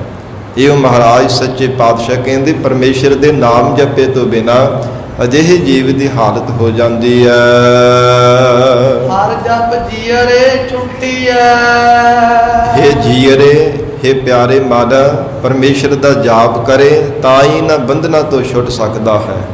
ਇਹ ਪ੍ਰਾਣ ਧਾਰੀ ਜੀਵ ਜਗਤ ਦੇ ਬੰਧਨਾਂ ਤੋਂ ਤਾਂ ਬੰਦ ਖਲਾਸੀ ਹੋਵੇਗੀ ਜੇ ਪਰਮੇਸ਼ਰ ਦਾ ਜਾਪ ਕਰੇਗਾ। ਗੁਰਮੁਖ ਚੀਨੈ ਆਪ। ਗੁਰਮੁਖਾਂ ਨੇ ਗੁਰੂ ਸ਼ਬਦ ਦੁਆਰਾ ਆਪਣੇ ਸਰੂਪ ਨੂੰ ਚੀਨੈ ਪਹਿਚਾਣਿਆ ਹੈ। ਚੀਨੈ ਹੁੰਦਾ ਹੈ ਪਹਿਚਾਨਣਾ। ਮਹਾਰਾਜ ਕਹਿੰਦੇ ਜਿਨ੍ਹਾਂ ਗੁਰਮੁਖਾਂ ਨੇ ਗੁਰੂ ਸ਼ਬਦ ਦੀ ਵਿਚਾਰ ਕੀਤੀ ਹੈ, ਉਹਨਾਂ ਗੁਰਮੁਖਾਂ ਨੇ ਆਪਣੇ ਆਤਮਿਕ ਸਰੂਪ ਨੂੰ ਜਾਣ ਲੈਣਾ ਕੀਤਾ, ਆਤਮਾ ਨੂੰ ਪਹਿਚਾਣ ਲਿਆ ਹੈ। ਹੇ ਆਤਮਾ, ਤੂੰ ਅਚਲ ਹੈ। ਇਹ ਸਰੀਰ ਜਿਹੜਾ ਇਹ ਚਲਾਏਮਾਨ ਹੈ, ਸਰੀਰ ਨਾਸ਼ਵੰਤ ਹੈ, ਅਸਤ ਹੈ। ਹੇ ਆਤਮਾ, ਤੂੰ ਅਸਤ ਨਹੀਂ, ਸਤ ਸਦੀਵੀ ਕਾਲ ਵਾਸਤੇ ਰਹਿਣ ਵਾਲੀ ਹੈ। ਇਸ ਕਰਕੇ ਉਹ ਸਰੀਰਾਂ ਦੇ ਨਾਲ ਮੋਹ ਨਹੀਂ ਕਰਦੇ, ਉਹ ਆਪਣੇ ਅੰਦਰ ਦੀ ਆਤਮਾ ਨੂੰ ਪਹਿਚਾਣ ਕੇ ਪਰਮਾਤਮਾ ਦੇ ਨਾਲ ਪ੍ਰੀਤ ਕਰਦੇ ਆ। ਜਿਨ੍ਹਾਂ ਗੁਰਮੁਖਾਂ ਨੇ ਗੁਰੂ ਸ਼ਬਦ ਦੀ ਵਿਚਾਰ ਦੁਆਰਾ ਇਹ ਜਗਤ ਨੂੰ ਮਿਥਿਆ ਜਾਣ ਲਿਆ ਹੈ। ਤਨ ਮਨ ਗੁਰ ਪਹਿ ਵੇਚਿਆ। ਜਿਨ੍ਹਾਂ ਗੁਰਮੁਖਾਂ ਨੇ ਤਨ ਅਤੇ ਮਨ ਗੁਰੂ ਚਰਨਾਂ ਵਿੱਚ ਵੇਚ ਦਿੱਤਾ, ਭਾਵ ਸਤਿਗੁਰੂ ਜੀ ਦੀ ਸ਼ਰਨ ਧਾਰਨ ਕਰਕੇ ਗੁਰੂ ਚਰਨਾਂ ਵਿੱਚ ਅਰਪਣ ਕਰ ਦਿੱਤਾ ਹੈ। ਮਨ ਦੀਆ ਸਿਰ ਨਾਲ। ਮਹਾਰਾਜ ਸੱਚੇ ਪਾਤਸ਼ਾਹ ਕਹਿੰਦੇ ਉਹਨਾਂ ਨੇ ਆਪਣਾ ਹੰਕਾਰ ਰੂਪੀ ਸੀਸ ਵੱਢ ਕਰਕੇ ਵੀ ਗੁਰੂ ਚਰਨਾਂ ਵਿੱਚ ਅਰਪਣ ਕਰ ਦਿੱਤਾ ਹੈ। ਇਸ ਪ੍ਰਕਾਰ ਜਿਨ੍ਹਾਂ ਨੇ ਸਤਿਗੁਰੂ ਜੀ ਦੀਆਂ ਸਭ ਦਾਤਾਂ ਜਾਣੀਆਂ ਨੇ, ਨਿਮਰਤਾ ਜੀਵਨ ਦੇ ਅੰਦਰ ਧਾਰਨ ਕਰ ਲਈ ਹੈ, ਉਹ ਕਦੇ ਵੀ ਆਪਣਾ ਨਹੀਂ ਜਣਾਵਣਾ ਕਰਦੇ। ਇਹੋ ਮਨ ਵਿੱਚ ਭਾਵਨਾ ਤੇ ਨਿਮਰਤਾਵਾਨ ਹੋ ਕੇ ਬੇਨਤੀਆਂ ਕਰਦੇ, ਮਹਾਰਾਜ ਸਭ ਕੁਝ ਆਪ ਜੀ ਦੀਆਂ ਹੀ ਬਖਸ਼ੀਆਂ ਹੋਈਆਂ ਦਾਤਾਂ ਨੇ। ਹੇ ਮਹਾਰਾਜ, ਆਪ ਜੀ ਦੀਆਂ ਬਖਸ਼ੀਆਂ ਦਾਤਾਂ ਵਿੱਚੋਂ ਅਸੀਂ ਕੀ ਤੁਹਾਨੂੰ ਮਹਾਰਾਜ ਅਰਪਣ ਕਰ ਸਕਦੇ ਹਾਂ? ਸਾਡਾ ਕੁਝ ਵੀ ਨਹੀਂ ਹੈ ਮਹਾਰਾਜ, ਸਭ ਕੁਝ ਆਪ ਜੀ ਦਾ ਹੀ ਬਖਸ਼ਿਆ ਹੋਇਆ। ਸੋ ਇਸ ਲਈ ਹਜੂਰ ਬਖਸ਼ਿਸ਼ ਕਰਦੇ ਹੈ। ਮਨ ਜੀਆ ਸਿਰ ਨਾਲ ਕਹਿੰਦੇ ਹਨ ਕਿ ਸੀਸ ਵੀ ਅਰਪਣ ਕਰਦੇ ਹੈ, ਫਿਰ ਉੱਥੇ ਹੰਕਾਰ ਰੂਪੀ ਸੀਸ ਵੱਢ ਕੇ ਗੁਰੂ ਚਰਨਾਂ ਵਿੱਚ ਰੱਖ ਦਿੰਦੇ ਹਨ। ਤੇ ਭਵਨ ਖੋਜ ਢੰਡੋਲਿਆ। ਜਿਨ੍ਹਾਂ ਨੇ ਤਿੰਨਾਂ ਭਾਵਨਾ ਦੇ ਵਿੱਚ ਖੋਜ ਕਰਕੇ ਢੰਡੋਲ ਕੇ ਲੱਭ ਕਰਕੇ ਦੇਖ ਲੈਣਾ ਕੀਤਾ ਹੈ। ਪਰਮੇਸ਼ਰ ਦੀ ਪ੍ਰਾਪਤੀ ਕਰਨ ਵਾਸਤੇ ਤਿੰਨਾਂ ਭਾਵਨਾ ਵਿੱਚ ਜਗਤ ਦੇ ਜੀਵਾਂ ਨੇ ਯਤਨ ਕਰਕੇ ਦੇਖ ਲਏ ਹੈ, ਔਰ ਫਿਰ ਢੰਡੋਲਿਆ, ਢੂੰਡ ਕਰਕੇ ਵੀ ਦੇਖ ਲਿਆ ਹੈ।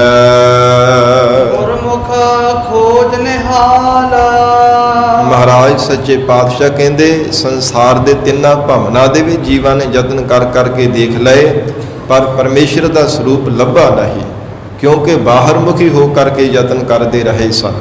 ਗੁਰਮੁਖ ਖੋਜ ਨਿਹਾਲ, ਤੇ ਗੁਰਮੁਖਾਂ ਨੇ ਗੁਰੂ ਸ਼ਬਦ ਦੀ ਵਿਚਾਰ ਦੁਆਰਾ ਜਦੋਂ ਖੋਜ ਕੀਤੀ ਹੈ ਨਾ, ਆਪਣੇ ਅੰਤਸ਼ਕਰਨ, ਆਪਣੇ ਹਿਰਦੇ ਘਰ ਦੇ ਵਿੱਚੋਂ ਪਰਮੇਸ਼ਰ ਨੂੰ ਲੱਭ ਲਿਆ ਹੈ।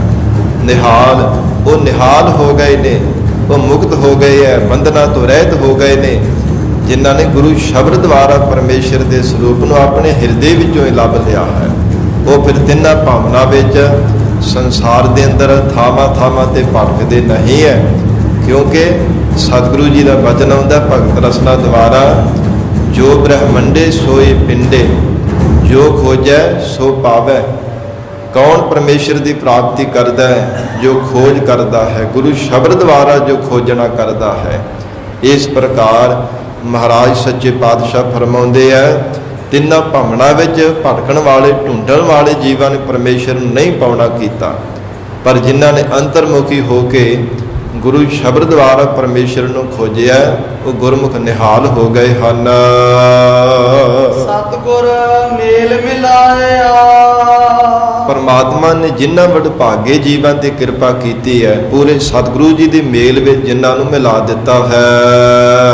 ਨਾਨਕ ਸੋ ਪ੍ਰਭ ਨਾਲ।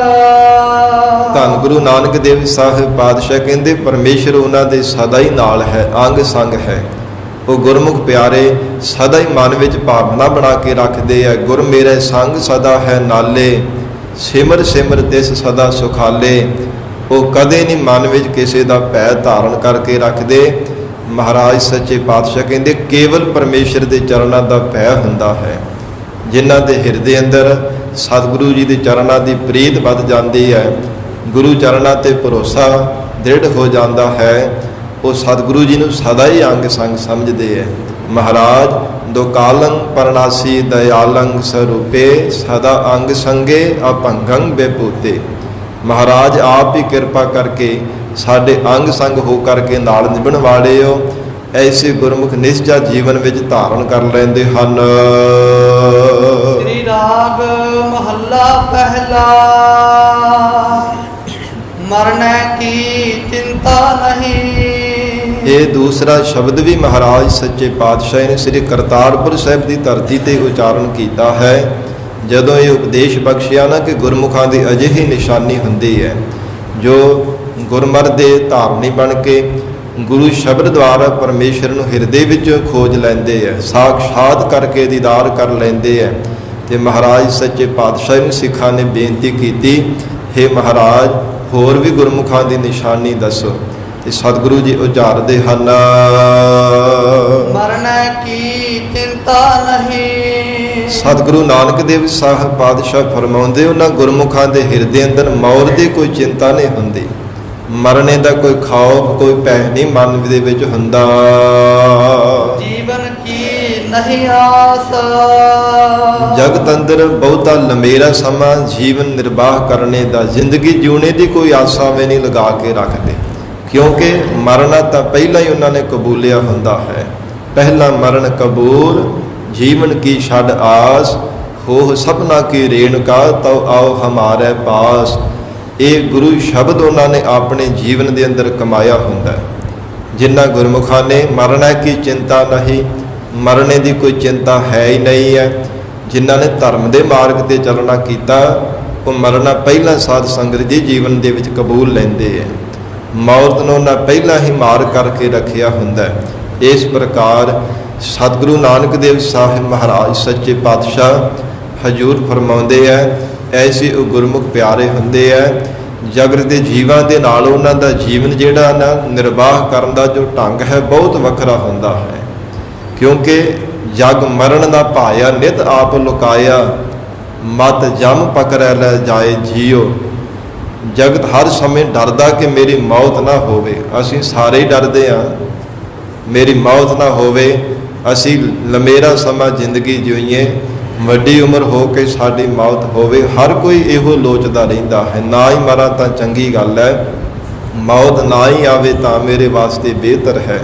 ਹਰ ਕੋਈ ਜਗਤ ਅੰਦਰ ਲੋਚਦਾ ਹੈ, ਪਰ ਸਾਧ ਸੰਗਤ ਜੀ ਜੋ ਗੁਰਮੁਖ ਹੁੰਦੇ ਆ ਨਾ, ਜਿਨ੍ਹਾਂ ਨੇ ਆਪਾ ਭਾਵ ਅਭਾਵ ਕਰ ਲਿਆ ਹੁੰਦਾ, ਉਹ ਸਰੀਰਾਂ ਦੇ ਨਾਲ ਜ਼ਿੰਦਗੀ ਦੇ ਨਾਲ ਕਦੇ ਉਹ ਮੋਹ ਨਹੀਂ ਕਰਦੇ। ਮਹਾਰਾਜ ਸੱਚੇ ਪਾਤਸ਼ਾਹ ਕਹਿੰਦੇ ਜੀਵਨ ਕੀ ਨਹੀਂ ਆਸ, ਅਸੀਂ ਤਾਂ ਸੰਸਾਰ ਦੇ ਜੀਵ ਜਿਹੜੇ ਲੰਮੇਰਾ ਸਮਾਂ ਆਸਾ ਲਾਗ ਕਰਕੇ ਜ਼ਿੰਦਗੀ ਜਿਉਣ ਦੇ ਵਿੱਚ ਬਾਰ-ਬਾਰ ਇੱਛਾ ਧਾਰਦੇ ਹੈ, ਪਰ ਗੁਰਮੁਖ ਪਿਆਰੇ ਉਹ ਜ਼ਿੰਦਗੀ ਦੇ ਨਾਲ ਵੀ ਮੋਹ ਪ੍ਰੇਮ ਨਹੀਂ ਕਰਦੇ, ਉਹ ਕੇਵਲ ਵਾਹਿਗੁਰੂ ਦੇ ਚਰਨਾਂ ਦੀ ਪ੍ਰੀਤ ਹੀ ਜੀਵਨ ਦੇ ਵਿੱਚ ਮੰਗਦੇ ਹੈ। ਐ ਪਰਮਾਤਮਾ ਰਾਜ ਨਾ ਚਾਹੋ ਮੁਕਤ ਨਾ ਚਾਹੋ, ਮਨ ਪ੍ਰੀਤ ਚਰਨ ਕਮਲਾਰੇ, ਅਜਿਹਾ ਉਹਨਾਂ ਗੁਰਮੁਖਾਂ ਦਾ ਜੀਵਨ ਹੈ। ਤੂੰ ਸਰਬ ਜੀਆ ਪ੍ਰਤਪਾਲਹੀ, ਫੇਰ ਜਗਤ ਦੇ ਜੀਵ ਕੋਈ ਕਿਸੇ ਨੂੰ ਕਹਿੰਦਾ ਕਿ ਤੂੰ ਪਾਲਣਾ ਕਰਦਾ, ਕੋਈ ਕਿਸੇ ਨੂੰ ਦਾਤਾ ਮੰਨੀ ਬੈਠਾ ਹੈ, ਪਰ ਉਹ ਗੁਰਮੁਖ ਪਿਆਰੇ ਨਿਸ਼ਚੈ ਕਰਕੇ ਜਾਣਦੇ ਪਰਮਾਤਮਾ ਤੂੰ ਸਰਬ ਜੀਆ ਪ੍ਰਤਪਾਲਹੀ। ਹੇ ਪਰਮਾਤਮਾ ਇੱਕ ਤੂੰ ਹੀ ਹੈ ਜੋ ਸਰਬੱਗ ਸਾਰੇ ਜੀਵਾਂ ਦੀ ਵਿਸ਼ੇਸ਼ ਕਰਕੇ ਪਾਲਣਾ ਕਰ ਰਿਹਾ ਹੈ, ਸਭ ਜੀਵਾਂ ਦੀ ਪਰਵਰਿਸ਼ ਕਰ ਰਿਹਾ ਹੈ। ਸਿਰ ਸਿਰ ਰਿਜਕ ਸੰਭਾਹੇ ਠਾਕੁਰ, ਕਾਹੇ ਮਨ ਪਉ ਕਰਿਆ। ਇਹ ਗੁਰਮੁਖ ਨਿਸ਼ਚੈ ਕਰਕੇ ਜੀਵਨ ਵਿੱਚ ਧਾਰਦੇ ਆ। ਲੇਖੈ ਸਾਸ ਗਿਰਾਸ, ਜੋ ਵੀ ਮਨੁੱਖ ਜਗਤ ਅੰਦਰ ਸਵਾਸ ਲੈਂਦਾ ਹੈ, ਚਾਹੇ ਮੁਖ ਵਿੱਚ ਗਰਾਹੀ ਪਾਉਂਦਾ ਵੀ ਲੇਖੇ ਵਿੱਚ ਹੈ।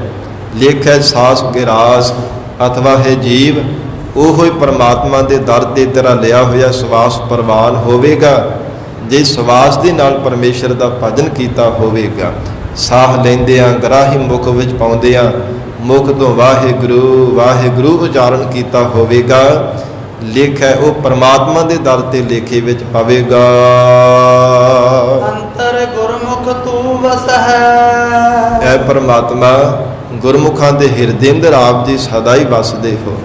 ਜਿਨ੍ਹਾਂ ਨੇ ਮਹਾਰਾਜ ਆਪ ਜੀ ਦੀ ਯਾਦ ਹਿਰਦੇ ਅੰਦਰ ਧਾਰਨ ਕੀਤੀ ਹੈ, ਹੇ ਪਰਮਾਤਮਾ ਸਦਾ ਹੀ ਉਹਨਾਂ ਦੇ ਨਾਲ ਅੰਗ ਸੰਗ ਹੋ ਕਰਕੇ ਵਸਦੇ ਹੋ। ਜੋ ਭਾਵੈ ਤਿਉ ਨਿਰਜਾਸ, ਕਿਉਂਕਿ ਗੁਰਮੁਖ ਪਿਆਰੇ ਪਰਮਾਤਮਾ ਦੀ ਕੀਤੀ ਹੋਈ ਸੰਸਾਰ ਦੇ ਅੰਦਰ ਕਿਸੇ ਉੱਤੇ ਕੋਈ ਸ਼ੱਕ ਨਹੀਂ ਕਰਦੇ, ਕੋਈ ਕਿਸੇ ਪ੍ਰਕਾਰ ਕੋਈ ਸ਼ਿਕਵਾ ਨਹੀਂ ਕਰਦੇ ਪਰਮਾਤਮਾ ਦੇ ਕੀਤੇ ਹੋਏ ਤੇ। ਪਰਮਾਤਮਾ ਦੀ ਰਜ਼ਾ ਵਿੱਚ ਰਹਿ ਕੇ ਜੀਵਨ ਨਿਰਵਾਹ ਕਰਦੇ ਹੈ। ਇਹ ਗੁਰਮੁਖਾਂ ਦਾ ਸੁਭਾਅ ਹੁੰਦਾ ਹੈ। ਮਨਮੁਖ ਦਾ ਸੁਭਾਅ ਹੈ ਰੱਬ ਦੇ ਕੀਤੇ ਹੋਏ ਤੇ ਸ਼ੰਕਾ ਕਰਨਾ, ਸ਼ਿਕਵਾ ਕਰਨਾ। ਇੱਥੋਂ ਤੱਕ ਸਾਧ ਸੰਗਤ ਜੀ ਆਪਾਂ ਤਾਂ ਰੱਬ ਨੂੰ ਤਾਨੇ ਵੀ ਮਾਰਨ ਲੱਗ ਪੈਂਦੇ ਹਾਂ। ਜੇ ਚੰਗਾ ਕੰਮ ਕਰਨਾ ਤੇ ਆਖਣਾ ਜੀ ਮੈਂ ਕੀਤਾ ਹੈ, ਜੇ ਕੋਈ ਕੰਮ ਕੋਈ ਸਫਲਤਾ ਨਾ ਹੋਈ ਨਾ ਕਿਸੇ ਕਾਰਜ ਵਿੱਚ ਆਖਣਾ ਰੱਬ ਨੂੰ ਤਾਨੇ ਮਾਰਨਗੇ, ਰੱਬਾ ਅਸੀਂ ਤੇਰਾ ਕੀ ਵਿਗਾੜਿਆ ਸੀ। ਕੋਈ ਨੌਜਵਾਨ ਪੁੱਤਰ ਕੋਈ ਚੜ੍ਹਾਈ ਕਰ ਜਾਵੇ ਤੇ ਰੱਬ ਨੂੰ ਤਾਨੇ ਮਾਰਨੇ, ਰੱਬਾ ਤੂੰ ਸਾਡਾ ਪੁੱਤਰ ਖੋਹ ਲਿਆ। ਅਜਿਹੇ ਸਾਧ ਸੰਗਤ ਜੀ ਸੰਸਾਰ ਦੇ ਜੀਵਾਂ ਦੇ ਸਾਡੇ ਵਿਚਾਰ ਹੈ। ਪਰ ਜਿਹੜਾ ਗੁਰਮੁਖ ਸੁਭਾਅ ਦਾ ਗੁਰਮੁਖ ਪਿਆਰਾ ਹੁੰਦਾ ਹੈ, ਮਹਾਰਾਜ ਕਹਿੰਦੇ ਉਹ ਪਰਮਾਤਮਾ ਦੇ ਕੀਤੇ ਹੋਏ ਤੇ ਨਾ ਕਦੇ ਸ਼ਿਕਵਾ ਕਰਦਾ ਹੈ, ਨਾ ਪਰਮਾਤਮਾ ਦੇ ਕੀਤੇ ਹੋਏ ਤੇ ਸ਼ੱਕ ਹੈ, ਨਾ ਰੱਬ ਨੂੰ ਕੋਈ ਤਾਨੇ ਮੇਣੇ ਮਾਰਦਾ ਹੈ।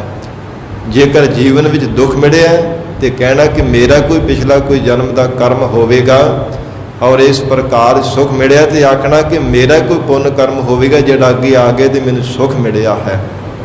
ਐਸਾ ਗੁਰਮੁਖਾਂ ਦਾ ਜੀਵਨ ਹੈ। ਇਹੋ ਮਹਾਰਾਜ ਸੱਚੇ ਪਾਤਸ਼ਾਹ ਹਜੂਰ ਫਰਮਾਉਂਦੇ, ਜਿਉ ਭਾਵੈ ਤਿਉ ਨਿਰਜਾਸ। ਨਿਰਜਾਸ ਕਹਿੰਦੇ ਨੇ ਨਿਰਣਾ ਕਰਨੇ ਨੂੰ, ਨਿਸ਼ਚੈ ਕਰਕੇ ਧਾਰਨੇ ਨੂੰ, ਕਿ ਪਰਮਾਤਮਾ ਜਿਵੇਂ ਆਪ ਜੀ ਨੂੰ ਭਾਉਂਦਾ ਸੀ ਤਿਵੇਂ ਹੁੰਦਾ ਸੀ, ਜਿਵੇਂ ਭਾਉਂਦਾ ਹੈ ਹੋ ਰਿਹਾ ਹੈ, ਅਤੇ ਆਉਣ ਵਾਲੇ ਸਮੇਂ ਵਿੱਚ ਜਿਵੇਂ ਭਾਵੇਗਾ ਤਿਵੇਂ ਹੋਵੇਗਾ। ਇਹ ਗੁਰਮੁਖਾਂ ਨੇ ਨਿਸ਼ਚੈ ਕਰਕੇ ਜੀਵਨ ਵਿੱਚ ਧਾਰਿਆ ਹੈ। ਜੀਅਰੇ ਰਾਮ ਜਪਤ ਮਨ ਮਾਨ।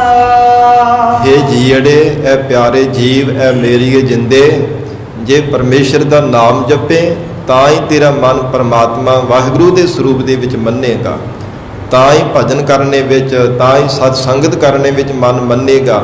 ਸ਼ੁਰੂ ਤਾਂ ਕਰ, ਕਿਉਂਕਿ ਜੇ ਨਾਮ ਜਪਦਾ ਹੀ ਨਹੀਂ ਹੈ ਤੇ ਸਾਧ ਸੰਗਤ ਜੀ ਫਿਰ ਪਰਮੇਸ਼ਰ ਦੇ ਨਾਲ ਪਿਆਰ ਕਿਵੇਂ ਪੈ ਸਕਦਾ ਹੈ? ਵਾਹਿਗੁਰੂ ਦੇ ਚਰਨਾਂ ਦੀ ਪ੍ਰੀਤ, ਪਰਮਾਤਮਾ ਦੇ ਚਰਨਾਂ ਦਾ ਭਰੋਸਾ ਕਿਵੇਂ ਵੱਧ ਸਕਦਾ ਹੈ? ਇਸ ਲਈ ਜੀ ਅਰੇ ਮਹਾਰਾਜ ਸੱਚੇ ਪਾਤਸ਼ਾਹ ਹਜੂਰ ਕਹਿੰਦੇ, ਰਾਮ ਜਪਤ ਮਨ ਮਾਨ। ਤਾਂ ਤੇਰੇ ਮਨ ਵਿੱਚ ਨਿਸ਼ਚੈ ਕਰਕੇ ਮੰਨਣ ਹੋਵੇਗਾ ਪਰਮਾਤਮਾ ਦਾ ਸਰੂਪ, ਜੇ ਪਰਮੇਸ਼ਰ ਦਾ ਨਾਮ ਜਪੇ। ਅੰਤਰ ਲਾਗੀ ਜਲ 부ਜੀ। ਜੋ ਤੇਰੇ ਅੰਦਰ ਤ੍ਰਿਸ਼ਨਾ ਦੀ ਲਟ ਲਟ ਕਰਦੀ ਹੋ ਅੱਗ ਜਲ ਰਹੀ ਹੈ ਨਾ, ਇਹ ਬੁੱਧ ਜਾਣਾ ਕਰੇਗੀ ਜੇ ਭਾਵਨਾ ਨਾਲ ਨਾਮ ਜਪੇਗਾ। ਪਾਇਆ ਗੁਰਮੁਖ ਗਿਆਨ। ਜੇ ਗੁਰਾਂ ਦੇ ਮੁਖ ਦੁਆਰਾ ਗਿਆਨ ਦੀ ਪ੍ਰਾਪਤੀ ਕਰ ਲਵੇ। ਪਾਇਆ ਗੁਰਮੁਖ ਗਿਆਨ। ਗੁਰਮੁਖਾਂ ਨੇ ਗੁਰੂ ਚਰਨਾਂ ਵਿੱਚੋਂ ਗੁਰੂ ਸਿੱਖਿਆ ਨੂੰ ਧਾਰਨ ਕਰਕੇ, ਗੁਰੂ ਸ਼ਬਦ ਦਾ ਅਭਿਆਸ ਕਰਕੇ ਜੀਵਨ ਵਿੱਚ ਗਿਆਨ ਦੀ ਪ੍ਰਾਪਤੀ ਕੀਤੀ ਹੈ। ਤੇ ਇਹਨਾਂ ਗੁਰਮੁਖਾਂ ਨੇ ਨਾਮ ਰੂਪੀ ਜਲ ਦੁਆਰਾ ਤ੍ਰਿਸ਼ਨਾ ਦੀ ਅੱਗ ਨੂੰ, ਵਿਕਾਰਾਂ ਦੀ ਲਟ ਲਟ ਕਰਦੀ ਹੋਈ ਪ੍ਰਚੰਡ ਅੱਗ ਨੂੰ ਬੁਝਾ ਲਿਆ ਹੈ। ਵਿਸਰਾਮ ਦੇ ਕੇ ਸਤਿਗੁਰੂ ਜੀ ਫਰਮਾਨ ਕਰਦੇ ਹਨ, ਅੰਤਰ ਕੀ ਗਤ ਜਾਣੀਐ। ਮਹਾਰਾਜ ਸੱਚੇ ਪਾਤਸ਼ਾਹ ਕਹਿੰਦੇ, ਪਿਆਰਾ ਪਰਮਾਤਮਾ ਹਰ ਇੱਕ ਜੀਵ ਦੇ ਅੰਦਰ ਦੀ ਗਤੀ ਨੂੰ ਜਾਣਦਾ ਹੈ। ਹਰ ਇੱਕ ਜੀਵ ਦੇ ਅੰਦਰ ਦੀ ਪੀੜਾ ਨੂੰ, ਭਲਿਆਂ ਦੀ ਬੁਰਿਆਂ ਦੀ ਪੀੜਾ ਨੂੰ ਪਹਿਚਾਣਦਾ ਹੈ। ਗੁਰ ਮਿਲਿਐ ਸੰਗ ਉਤਾਰ। ਇਸ ਲਈ ਇਹ ਜੀਵ ਪੂਰੇ ਸਤਿਗੁਰੂ ਜੀ ਨਾਲ ਮਿਲ ਕੇ ਜਿੰਨੇ ਵੀ ਤੇਰੇ ਅੰਦਰ ਦੇ ਸ਼ੰਕੇ ਹੈ ਨਾ, ਉਹ ਸਭ ਨਿਵਰਤ ਕਰ ਲੈਣਾ ਕਰ। ਫਿਰ ਇਹ ਪੰਕਤੀ ਪੜੋ ਜੀ, ਅੰਤਰ ਕੀ ਗਤ ਜਾਣੀਐ। ਉਹ ਗੁਰਮੁਖ ਪਿਆਰੇ ਅੰਦਰ ਦੀ ਗਤੀ ਨੂੰ ਜਾਣ ਲੈਂਦੇ ਆ, ਜੋ ਪੂਰੇ ਸਤਿਗੁਰੂ ਦੇ ਨਾਲ ਮਿਲ ਕਰਕੇ ਸਭ ਸ਼ੰਕੇ ਦੂਰ ਕਰ ਦਿੰਦੇ ਆ। ਸਾਧ ਸੰਗਤ ਜੀ, ਜਦੋਂ ਮਹਾਰਾਜ ਸੱਚੇ ਪਾਤਸ਼ਾਹ ਦੀ ਸ਼ਰਨ ਧਾਰਨ ਕਰਨੀ ਹੋਵੇ ਤੇ ਕਿਧਰੇ ਵੀ ਕੋਈ ਮਨ ਵਿੱਚ ਸ਼ੰਕਾ ਨਹੀਂ ਕਰਨਾ ਚਾਹੀਦਾ। ਗਰੀਬ ਨਵਾਜ ਸਤਿਗੁਰੂ ਜੀ ਸਮਰੱਥ ਹਨ। ਕਈ ਵਾਰ ਅਸੀਂ ਸ਼ੰਕੇ ਕਰਦੇ ਆ। ਸਾਧ ਸੰਗਤ ਜੀ, ਭਾਈ ਦਇਆ ਸਿੰਘ ਜੀ ਨੇ ਮੈਂ ਹੈਰਾਨ ਹੋ ਕਰਕੇ ਸਤਿਗੁਰੂ ਜੀ ਨੂੰ ਪੁੱਛਿਆ ਸੀਗਾ, ਦਸ਼ਮੇਸ਼ ਪਿਤਾ ਧੰਨ ਗੁਰੂ ਗੋਬਿੰਦ ਸਿੰਘ ਸਾਹਿਬ ਮਹਾਰਾਜ ਜੀ ਨੂੰ, ਜਦੋਂ ਪੰਜਾਬ ਤੋਂ ਕੂਚ ਕਰਕੇ ਹਜੂਰ ਸਾਹਿਬ ਦੀ ਧਰਤੀ ਇੱਧਰ ਨਾਂਦੇੜ ਵੱਲ ਆ ਰਹੇ ਸਨ, ਰਸਤੇ ਵਿੱਚ ਜੰਗਲ ਬੇਲਿਆਂ ਵਿੱਚ ਕਿੱਕਰ ਦਾ ਰੁੱਖ ਸੀ। ਉੱਥੇ ਹਜੂਰ ਨੇ ਬਚਨ ਕੀਤਾ ਭਾਈ ਦਇਆ ਸਿੰਘ ਜੀ ਨੂੰ, ਉੱਪਰ ਚੜੋ, ਇਹਦੇ ਉੱਪਰ ਆਲਣਾ ਹੈ, ਉਹਦੇ ਵਿੱਚ 3 ਕਾਂ ਦੇ ਬੱਚੇ ਹੈ, ਔਰ 3 ਬੱਚਿਆਂ ਨੂੰ ਜਿਹੜਾ ਤੇਰੇ ਵੱਲ ਦੇਖੇਗਾ ਨਿਦਗਾ ਭਰ ਕੇ ਉਹਦੀ ਧੌਣ ਮਰੋੜ ਕੇ ਮਾਰ ਦੇਵੇ। ਪਹਿਲਾਂ ਬੜੀ ਹੈਰਾਨਗੀ ਹੋਈ ਮਨ ਦੇ ਵਿੱਚ, ਤੇ ਫਿਰ ਬਚਨ ਤਾਂ ਮੰਨਣਾ ਹੀ ਪੈਣਾ ਸੀ ਨਾ ਸਤਿਗੁਰੂ ਜੀ ਦਾ। ਉੱਪਰ ਗਏ, ਅਜਿਹਾ ਕੀਤਾ, 3 ਬੱਚੇ ਸਨ। ਜਿਸ ਨੇ ਵੀ ਨਿਗਾਹ ਭਰ ਕੇ ਦੇਖਿਆ, ਸਾਧ ਸੰਗਤ ਉਹਦੀ ਧੌਣ ਮਰੋੜ ਕੇ ਉਹਨੂੰ ਮਾਰ ਦਿੱਤਾ। ਜਦੋਂ ਰੁੱਖ ਤੋਂ ਹੇਠਾਂ ਉਤਰੇ ਤੇ ਭਾਈ ਸਾਹਿਬ ਕਹਿਣ ਲੱਗੇ, ਮਹਾਰਾਜ ਸੱਚੇ ਪਾਤਸ਼ਾਹ ਜੀ, ਇਹ ਕੀ ਆਪ ਜੀ ਦਾ ਕੌਤਕ ਹੈ? ਆਪ ਜੀ ਉਪਦੇਸ਼ ਦਿੰਦੇ ਹੋ ਕਿ ਜੀਵਾਂ ਦਾ ਭਲਾ ਕਰਨਾ ਚਾਹੀਦਾ ਹੈ, ਤੇ ਮਹਾਰਾਜ ਸੱਚੇ ਪਾਤਸ਼ਾਹ ਛੋਟੇ ਜਿਹੇ ਬੱਚੇ ਨੂੰ ਤੁਸਾਂ ਨੇ ਮਰਵਾ ਦਿੱਤਾ। ਤੇ ਹਜੂਰ ਕਹਿੰਦੇ, ਭਾਈ ਦਇਆ ਸਿੰਘ ਜੀ, ਇਹ ਸਾਡਾ ਲੰਗਰੀ ਸਿੱਖ ਸੀਗਾ, ਗੁਰੂ ਘਰ ਦੇ ਵਿੱਚ ਲੰਗਰ ਦੀ ਸੇਵਾ ਕਰਿਆ ਕਰਦਾ ਸੀ, ਪਰ ਇਹ ਬੜਬੋਲਾ ਬਹੁਤ ਜ਼ਿਆਦਾ ਸੀ, ਸੰਗਤ ਵਿੱਚ ਬੜਾ ਉੱਚਾ ਬੋਲਦਾ ਹੁੰਦਾ ਸੀਗਾ। ਜਿਹੜਾ ਕੋਈ ਆਇਆ ਗਿਆ ਉਹਨੂੰ ਪਿਆਰ ਦੇ ਨਾਲ, ਨਿਮਰਤਾ ਦੇ ਨਾਲ ਕੋਈ ਵਚਨ ਨਹੀਂ ਸੀ ਕਰਦਾ ਹੁੰਦਾ। ਗੁਰੂ ਸੇਵਾ ਭਾਵੇਂ ਗੁਰੂ ਘਰ ਦੇ ਵਿੱਚ ਕਰਦਾ ਸੀ, ਪਰ ਬੜਬੋਲਾ ਬਹੁਤ ਜ਼ਿਆਦਾ ਸੀ ਮੁਖ ਦਾ। ਇੱਕ ਵਾਰ ਕੋਈ ਮਹਾਤਮਾ ਆਏ, ਬੜੇ ਕਰਨੀ ਵਾਲੇ ਬੰਦਗੀ ਵਾਲੇ ਮਹਾਪੁਰਖ ਸਨ। ਉਹਨਾਂ ਨੇ ਥੋੜਾ ਜਲਦੀ ਜਾਣਾ ਸੀ। ਆ ਕੇ ਬੇਨਤੀ ਕੀਤੀ ਹੱਥ ਜੋੜ ਕੇ ਕਿ ਬਾਬਾ ਜੀ ਮੈਨੂੰ ਲੰਗਰ ਛਕਾ ਦੇਵੋ, ਮੈਂ ਥੋੜਾ ਜਲਦੀ ਜਾਣਾ ਹੈ, ਮੇਰੇ ਕੋਲ ਸਮਾਂ ਥੋੜਾ ਹੈ। ਤੇ ਉਹ ਮਹਾਤਮਾ ਨੂੰ ਅੱਗੋਂ ਕਹਿਣ ਲੱਗਾ ਵੀ ਤੂੰ ਕਾਵਾਂ ਵਾਂਗੂ ਰੌਲੀ ਪਾਈ ਬੈਠਾ ਨਹੀਂ ਜਾਂਦਾ ਤੇਰੇ ਤੋਂ। ਇੱਦਾਂ ਬੜਬੋਲੇ ਸੁਭਾਅ ਦਾ ਸੀ ਇਹ ਸਾਡਾ ਸਿੱਖ। ਜਦੋਂ ਇਉਂ ਕਿਹਾ ਤੇ ਉਹ ਮਹਾਤਮਾ ਨੇ ਫੇਰ ਬੇਨਤੀ ਕੀਤੀ, ਅੱਗੋਂ ਕਹਿੰਦਾ ਮੈਂ ਕਾਵਾਂ ਵਾਂਗ ਰੌਲੀ ਨਾ ਪਾਈ, ਜਾ ਬਹਿ ਜਾ। ਉਹ ਮਹਾਤਮਾ ਬੜੇ ਕਰਨੀ ਵਾਲੇ ਸੀਗੇ, ਵਚਨਾਂ ਦੇ ਭਲੀ ਸਨ। ਉਹ ਕਹਿੰਦੇ ਕਿ ਕਾਵਾਂ ਵਾਂਗ ਮੈਂ ਨਹੀਂ ਰੌਲੀ ਪਾਉਂਦਾ, ਮੈਂ ਤੇ ਨਿਮਰਤਾ ਨਾਲ ਹੀ ਬੇਨਤੀ ਕਰ ਰਿਹਾ, ਤੂੰ ਕਾਵਾਂ ਵਾਂਗ ਰੌਲਾ ਪਾਈ ਜਾਣਾ, ਜਾਂ ਤੂੰ ਕਾਂ ਬਣੇਗਾ। ਉਹ ਮਹਾਤਮਾ ਦੇ ਦਿੱਤੇ ਹੋਏ ਸ਼ਰਾਬ ਕਰਕੇ ਕਹਿੰਦੇ ਕਾਂ ਦੀ ਜੂਨ ਵਿੱਚ ਪਿਆ। ਭਾਈ ਦਇਆ ਸਿੰਘ ਜੀ ਹੈ ਤਾਂ ਸਾਡਾ ਸਿੱਖ ਹੀ ਸੀ ਨਾ, ਗੁਰੂ ਘਰ ਵਿੱਚ ਰਹਿੰਦਾ ਸੀ, ਸੇਵਾ ਕਰਦਾ ਸੀ। ਇਸ ਲਈ ਗੁਰੂ ਦਾ ਇਹ ਧਰਮ ਹੈ ਕਿ ਸਿੱਖ ਦੀ ਲੱਜਿਆ ਰੱਖਣੀ। ਉਹ ਸ਼ਰਾਬ ਕਰਕੇ ਭਾਵੇਂ ਕਾਂ ਦੀ ਜੂਨ ਵਿੱਚ ਪਿਆ, ਪਰ ਹੁਣ ਇਹਨੂੰ ਅਸੀਂ ਮੁਕਤ ਕਰਨਾ ਸੀ, ਇਸੇ ਲਈ ਇਹ ਕੌਤਕ ਕੀਤਾ ਹੈ। ਇਸ ਪ੍ਰਕਾਰ ਸਤਿਗੁਰੂ ਜੀ ਤੇ ਕੋਈ ਸ਼ੰਕਾ ਨਹੀਂ ਕਰਨਾ ਚਾਹੀਦਾ। ਸਾਧ ਸੰਗਤ ਜੀ, ਸਮੇਂ ਦੇ ਕੁਝ ਹਾਲਾਤ ਅਜਿਹੇ ਹੈ, ਗਰੀਬ ਨਵਾਜ਼ ਸਤਿਗੁਰੂ ਜੀ ਨੇ ਇੱਕ ਪਾਸੇ ਅਸੀਂ ਕਹੀ ਜਾਂਦੇ ਹਾਂ ਜੀ, ਬਾਣੀ ਗੁਰੂ ਗੁਰੂ ਹੈ ਬਾਣੀ, ਵਿੱਚ ਬਾਣੀ ਅੰਮ੍ਰਿਤ ਸਾਰੇ, ਗੁਰਬਾਣੀ ਕਹੈ ਸੇਵਕ ਜਨ ਮਾਨੈ, ਪ੍ਰਤੱਖ ਗੁਰੂ ਨਿਸਤਾਰੇ। ਕਿ ਮਹਾਰਾਜ ਆਪ ਜੀ ਦੀ ਬਾਣੀ ਇੱਕ ਇੱਕ ਅੱਖਰ ਗੁਰੂ ਸਰੂਪ ਹੈ, ਪਰ ਗੁਰੂ ਤੇ ਫਿਰ ਵੀ ਸ਼ੰਕੇ ਕਰੇ ਜਾਣੇ ਜੀ ਮਹਾਰਾਜ ਇਹ ਆਪ ਜੀ ਦੀ ਬਾਣੀ ਨਹੀਂ ਹੈ। ਕਦੇ ਰਾਗਮਾਲਾ ਬਾਣੀ ਤੇ ਸ਼ੰਕੇ ਕਰ ਲਏ, ਕਦੇ ਭਗਤ ਬਾਣੀ ਤੇ, ਕਦੇ ਸ੍ਰੀ ਦਸਮ ਗ੍ਰੰਥ ਸਾਹਿਬ ਦੀ ਪਾਵਨ ਬਾਣੀ ਤੇ ਸ਼ੰਕੇ ਕਰੀ ਗਏ। ਇਹ ਸਾਧ ਸੰਗਤ ਜੀ, ਸਾਡਾ ਫਰਜ਼ ਨਹੀਂ ਬਣਦਾ ਕਿ ਅਸੀਂ ਗੁਰੂ ਕੀ ਬਾਣੀ ਤੇ ਸ਼ੰਕੇ ਕਰੀਏ। ਇੱਕ ਪਾਸੇ ਆਖਣਾ ਕਿ ਗੁਰੂ ਬਾਣੀ ਗੁਰੂ ਸਰੂਪ ਹੈ, ਫਿਰ ਸ਼ੰਕੇ ਵੀ ਕਰੀ ਜਾਣੇ, ਇਹ ਸਾਧ ਸੰਗਤ ਜੀ ਕੋਈ ਯੋਗ ਗੱਲ ਥੋੜ੍ਹਾ।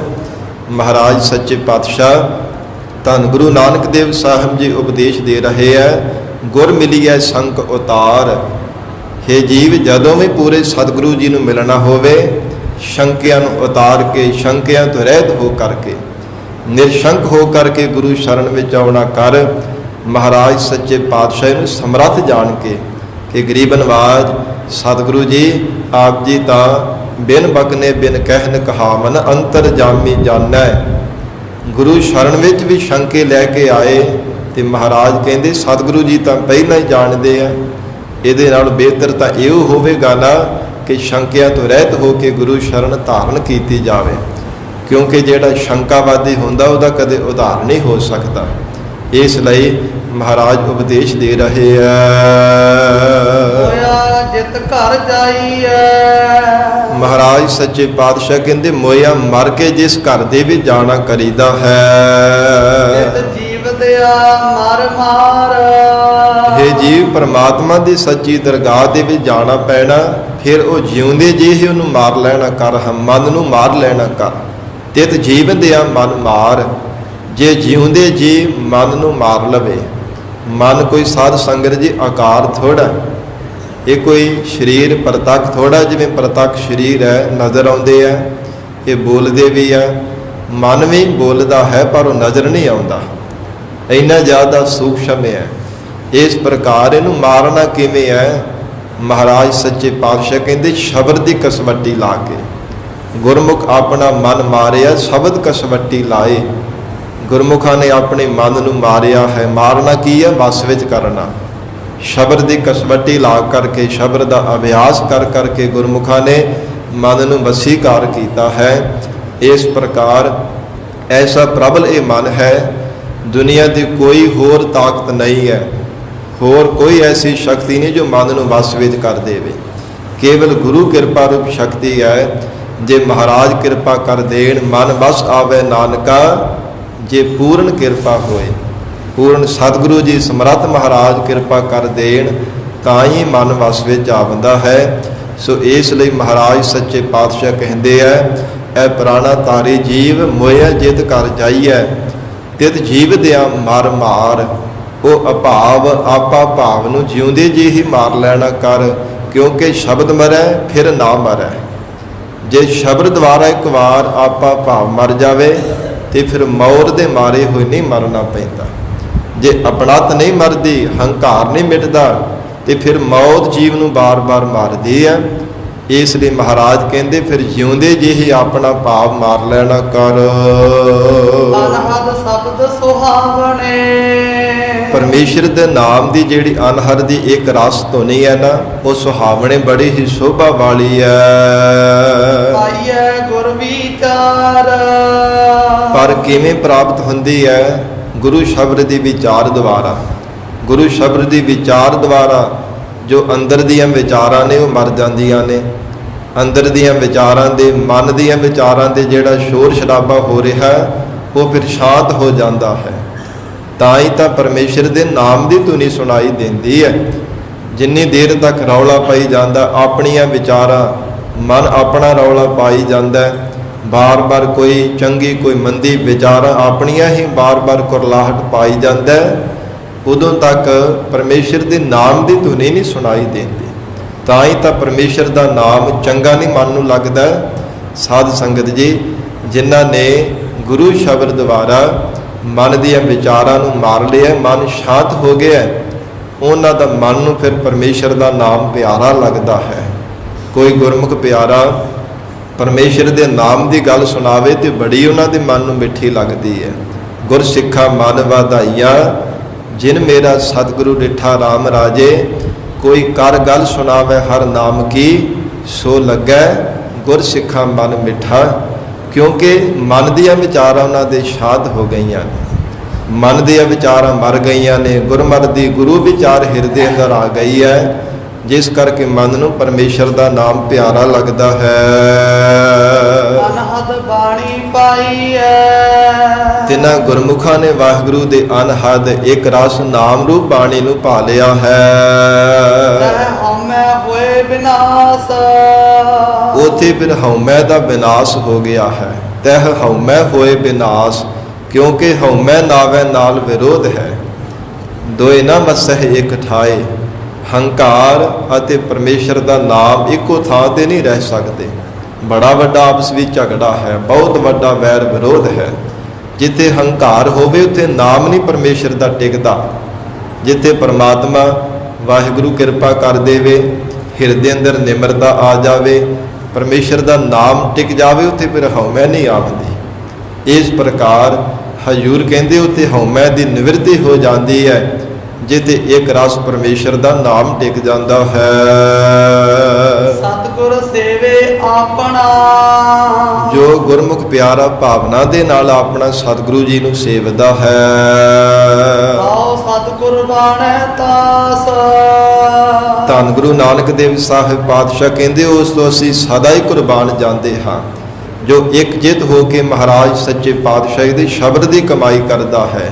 ਜਿਵੇਂ ਹਜੂਰ ਦਾ ਬਚਨ ਆਉਂਦਾ ਹੈ ਨਾ, ਮਹਾਰਾਜ ਕਹਿੰਦੇ ਹੈ ਕਿ ਉਹ ਹੀ ਸਤਿਗੁਰੂ ਜੀ ਦਾ ਸਖਾ ਹੈ, ਸੰਬੰਧੀ ਹੈ, ਮਿੱਤਰ ਹੈ, ਭਰਾਤਾ ਹੈ, ਜੋ ਗੁਰੂ ਕੇ ਭਾਣੇ, ਗੁਰੂ ਕੀ ਆਗਿਆ ਵਿੱਚ ਰਹਿ ਕੇ ਜੀਵਨ ਨਿਰਵਾਹ ਕਰਦਾ ਹੈ।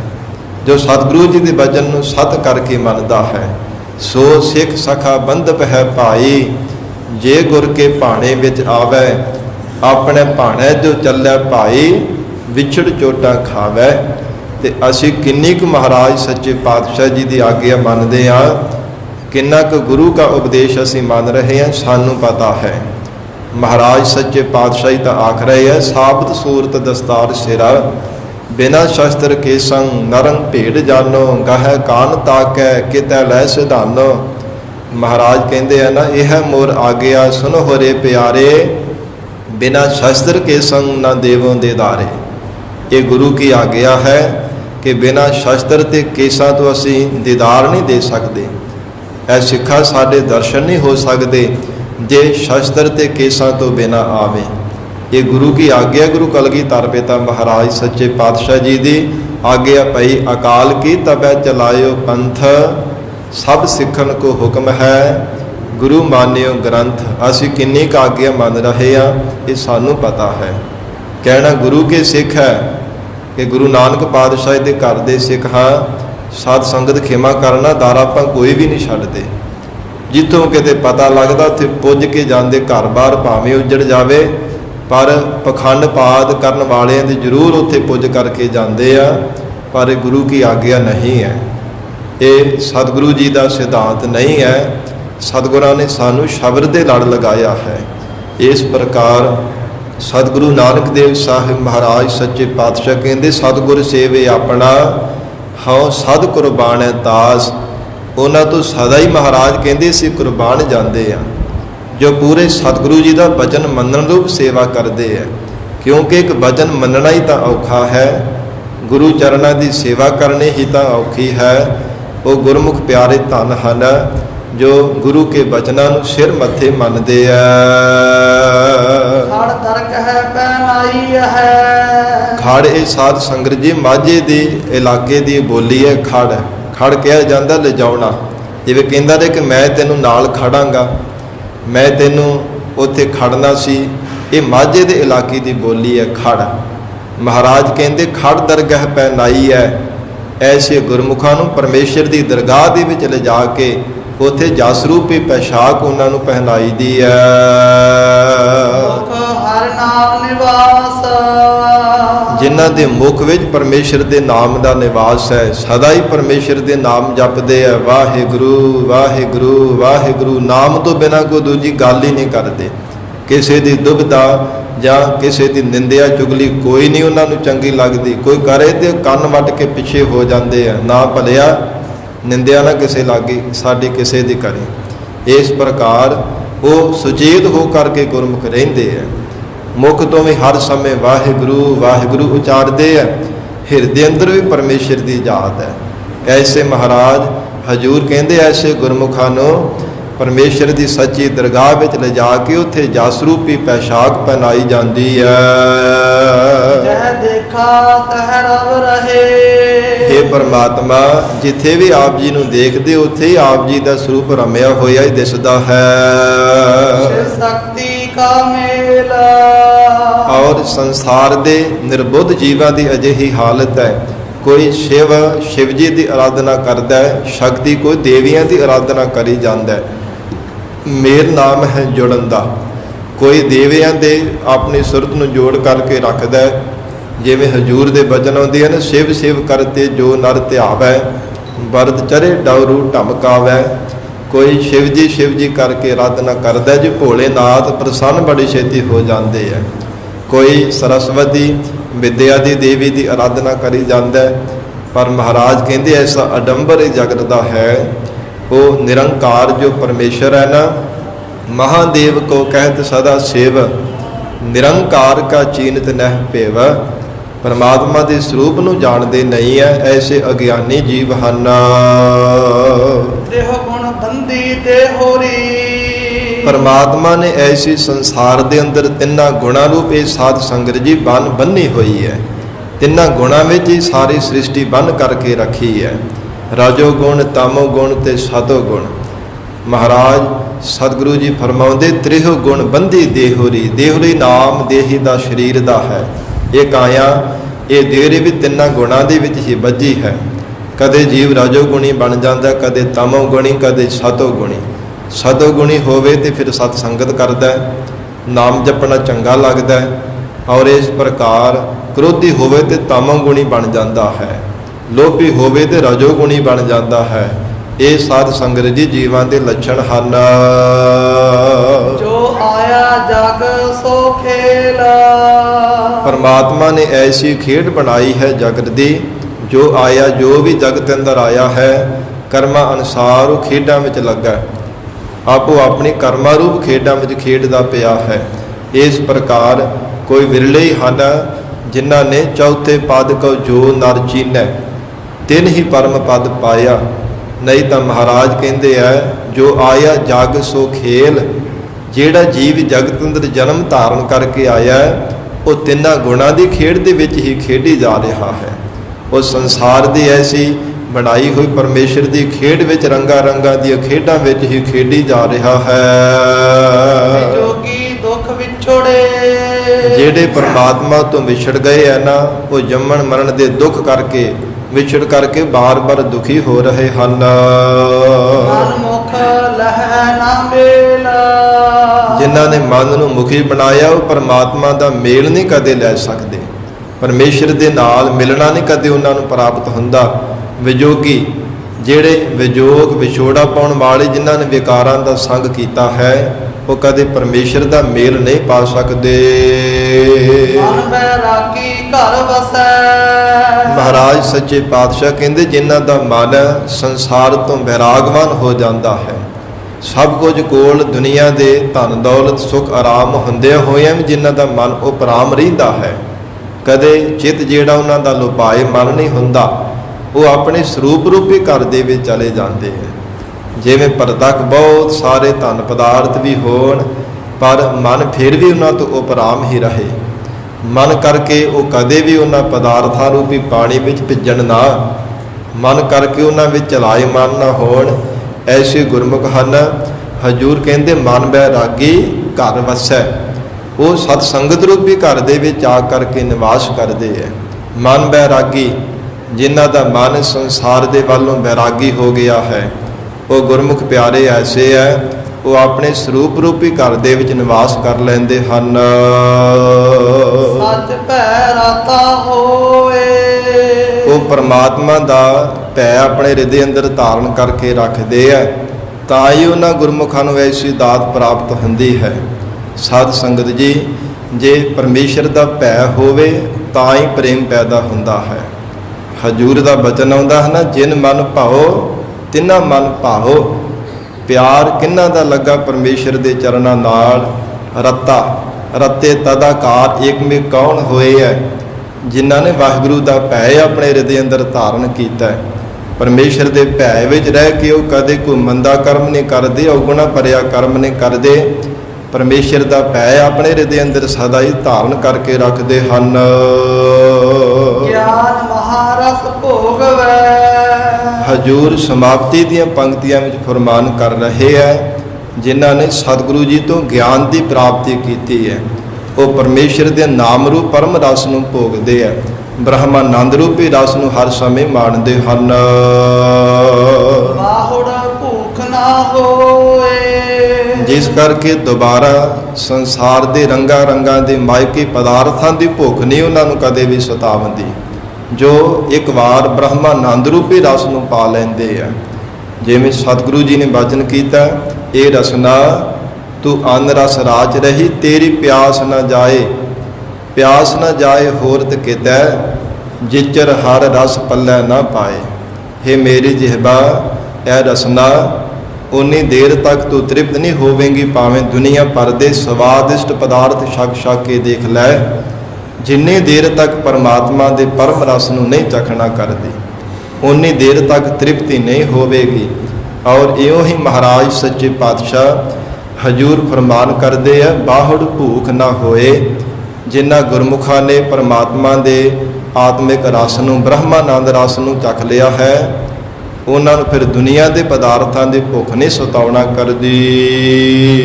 ਨਾਨਕ ਇਹੋ ਮਨ ਮਾਰ ਮਿਲ। ਧੰਨ ਗੁਰੂ ਨਾਨਕ ਦੇਵ ਸਾਹਿਬ ਮਹਾਰਾਜ ਸੱਚੇ ਪਾਤਸ਼ਾਹ ਫਰਮਾਉਂਦੇ ਆ, ਇਹ ਪ੍ਰਾਣਾ ਤਾਰੇ ਜੀਵ, ਇਸ ਮਨ ਨੂੰ ਮਾਰ ਕੇ ਪਰਮੇਸ਼ਰ ਦੇ ਨਾਲ ਮਿਲਣਾ ਕਰ। ਸ਼ਬਦ ਦੀ ਕਸਵੱਟੀ ਲਾ ਕੇ ਮਨ ਨੂੰ ਵਸ ਵਿੱਚ ਕਰਕੇ ਪਰਮੇਸ਼ਰ ਨਾਲ ਮਿਲਣਾ ਕਰ। ਵੀ ਫਿਰ ਦੁੱਖ ਨਾ ਹੋਏ। ਫਿਰ ਦੁਬਾਰਾ ਜੰਮਣ ਮਰਨ ਦਾ ਦੁੱਖ ਨਹੀਂ ਹੋਵੇਗਾ, ਜੇ ਜਿਉਂਦੇ ਜੀ ਮਰ ਕੇ ਪਰਮੇਸ਼ਰ ਦੇ ਨਾਲ ਮਿਲ ਜਾਵੇ। ਸ਼ਬਦ ਮਰੈ ਫਿਰ ਨਾ ਮਰੈ। ਸ਼ਬਦ ਦੁਆਰਾ ਇੱਕ ਵਾਰ ਜੇ ਮਨ ਨੂੰ ਮਾਰ ਲਵੇਂਗਾ, ਆਪਾ ਭਾਵ ਅਭਾਵ ਕਰ ਲਵੇਂਗਾ, ਫਿਰ ਦੁਬਾਰਾ ਜੰਮਣ ਮਰਨ ਦਾ ਦੁੱਖ ਨਹੀਂ ਆਵੇਗਾ, ਜੰਮਣ ਮਰਨਾ ਮਿਟ ਜਾਵੇਗਾ। ਪਰਮੇਸ਼ਰ ਐਸੀ ਤੇਰੇ ਤੇ ਕਿਰਪਾ ਕਰ ਦੇਵੇਗਾ। ਗਰੀਬ ਨਵਾਜ ਸਤਿਗੁਰੂ ਜੀ ਬਖਸ਼ਿਸ਼ ਕਰਨ, ਪਾਵਨ ਉਪਦੇਸ਼ ਸਾਡੇ ਹਿਰਦਿਆਂ ਅੰਦਰ ਵਸ ਜਾਵੇ। ਗੁਰੂ ਬਚਨਾਂ ਦੀ ਕਮਾਈ ਕਰਕੇ ਜੀਵਨ ਸਫਲਾ ਬਣਾ ਸਕੀਏ ਜੀ। ਇਤਨਾ ਹੀ ਸਮਾਂ ਹਾਜ਼ਰੀ ਪ੍ਰਵਾਨ ਕਰਨੀ, ਗੁਰਬਾਣੀ ਦੇ ਵਿਚਾਰ ਕਰਦਿਆਂ ਹੋਈਆਂ ਭੁੱਲਾਂ ਦੀ ਖਿਮਾ, ਅਗਾਹ ਵਾਸਤੇ ਸਮਤ ਬਖਸ਼ਿਸ਼ ਕਰਨੀ ਜੀ। ਦੇਹੋ ਸੱਜਣ ਅਸੀਸੜੀਆ, ਜਿਉ ਹੋਵੈ ਸਾਹਿਬ ਸਿਓ ਮੇਲ। ਮਨ ਬੈਰਾਗੀ ਘਰ ਵਸੈ, ਸੱਚ ਭੈ ਰਾਤਾ ਹੋਏ। ਗਿਆਨ ਮਹਾਰਸ ਭੋਗਵੈ, ਬਾਹੁੜ ਭੂਖ ਨਾ ਹੋਏ। ਨਾ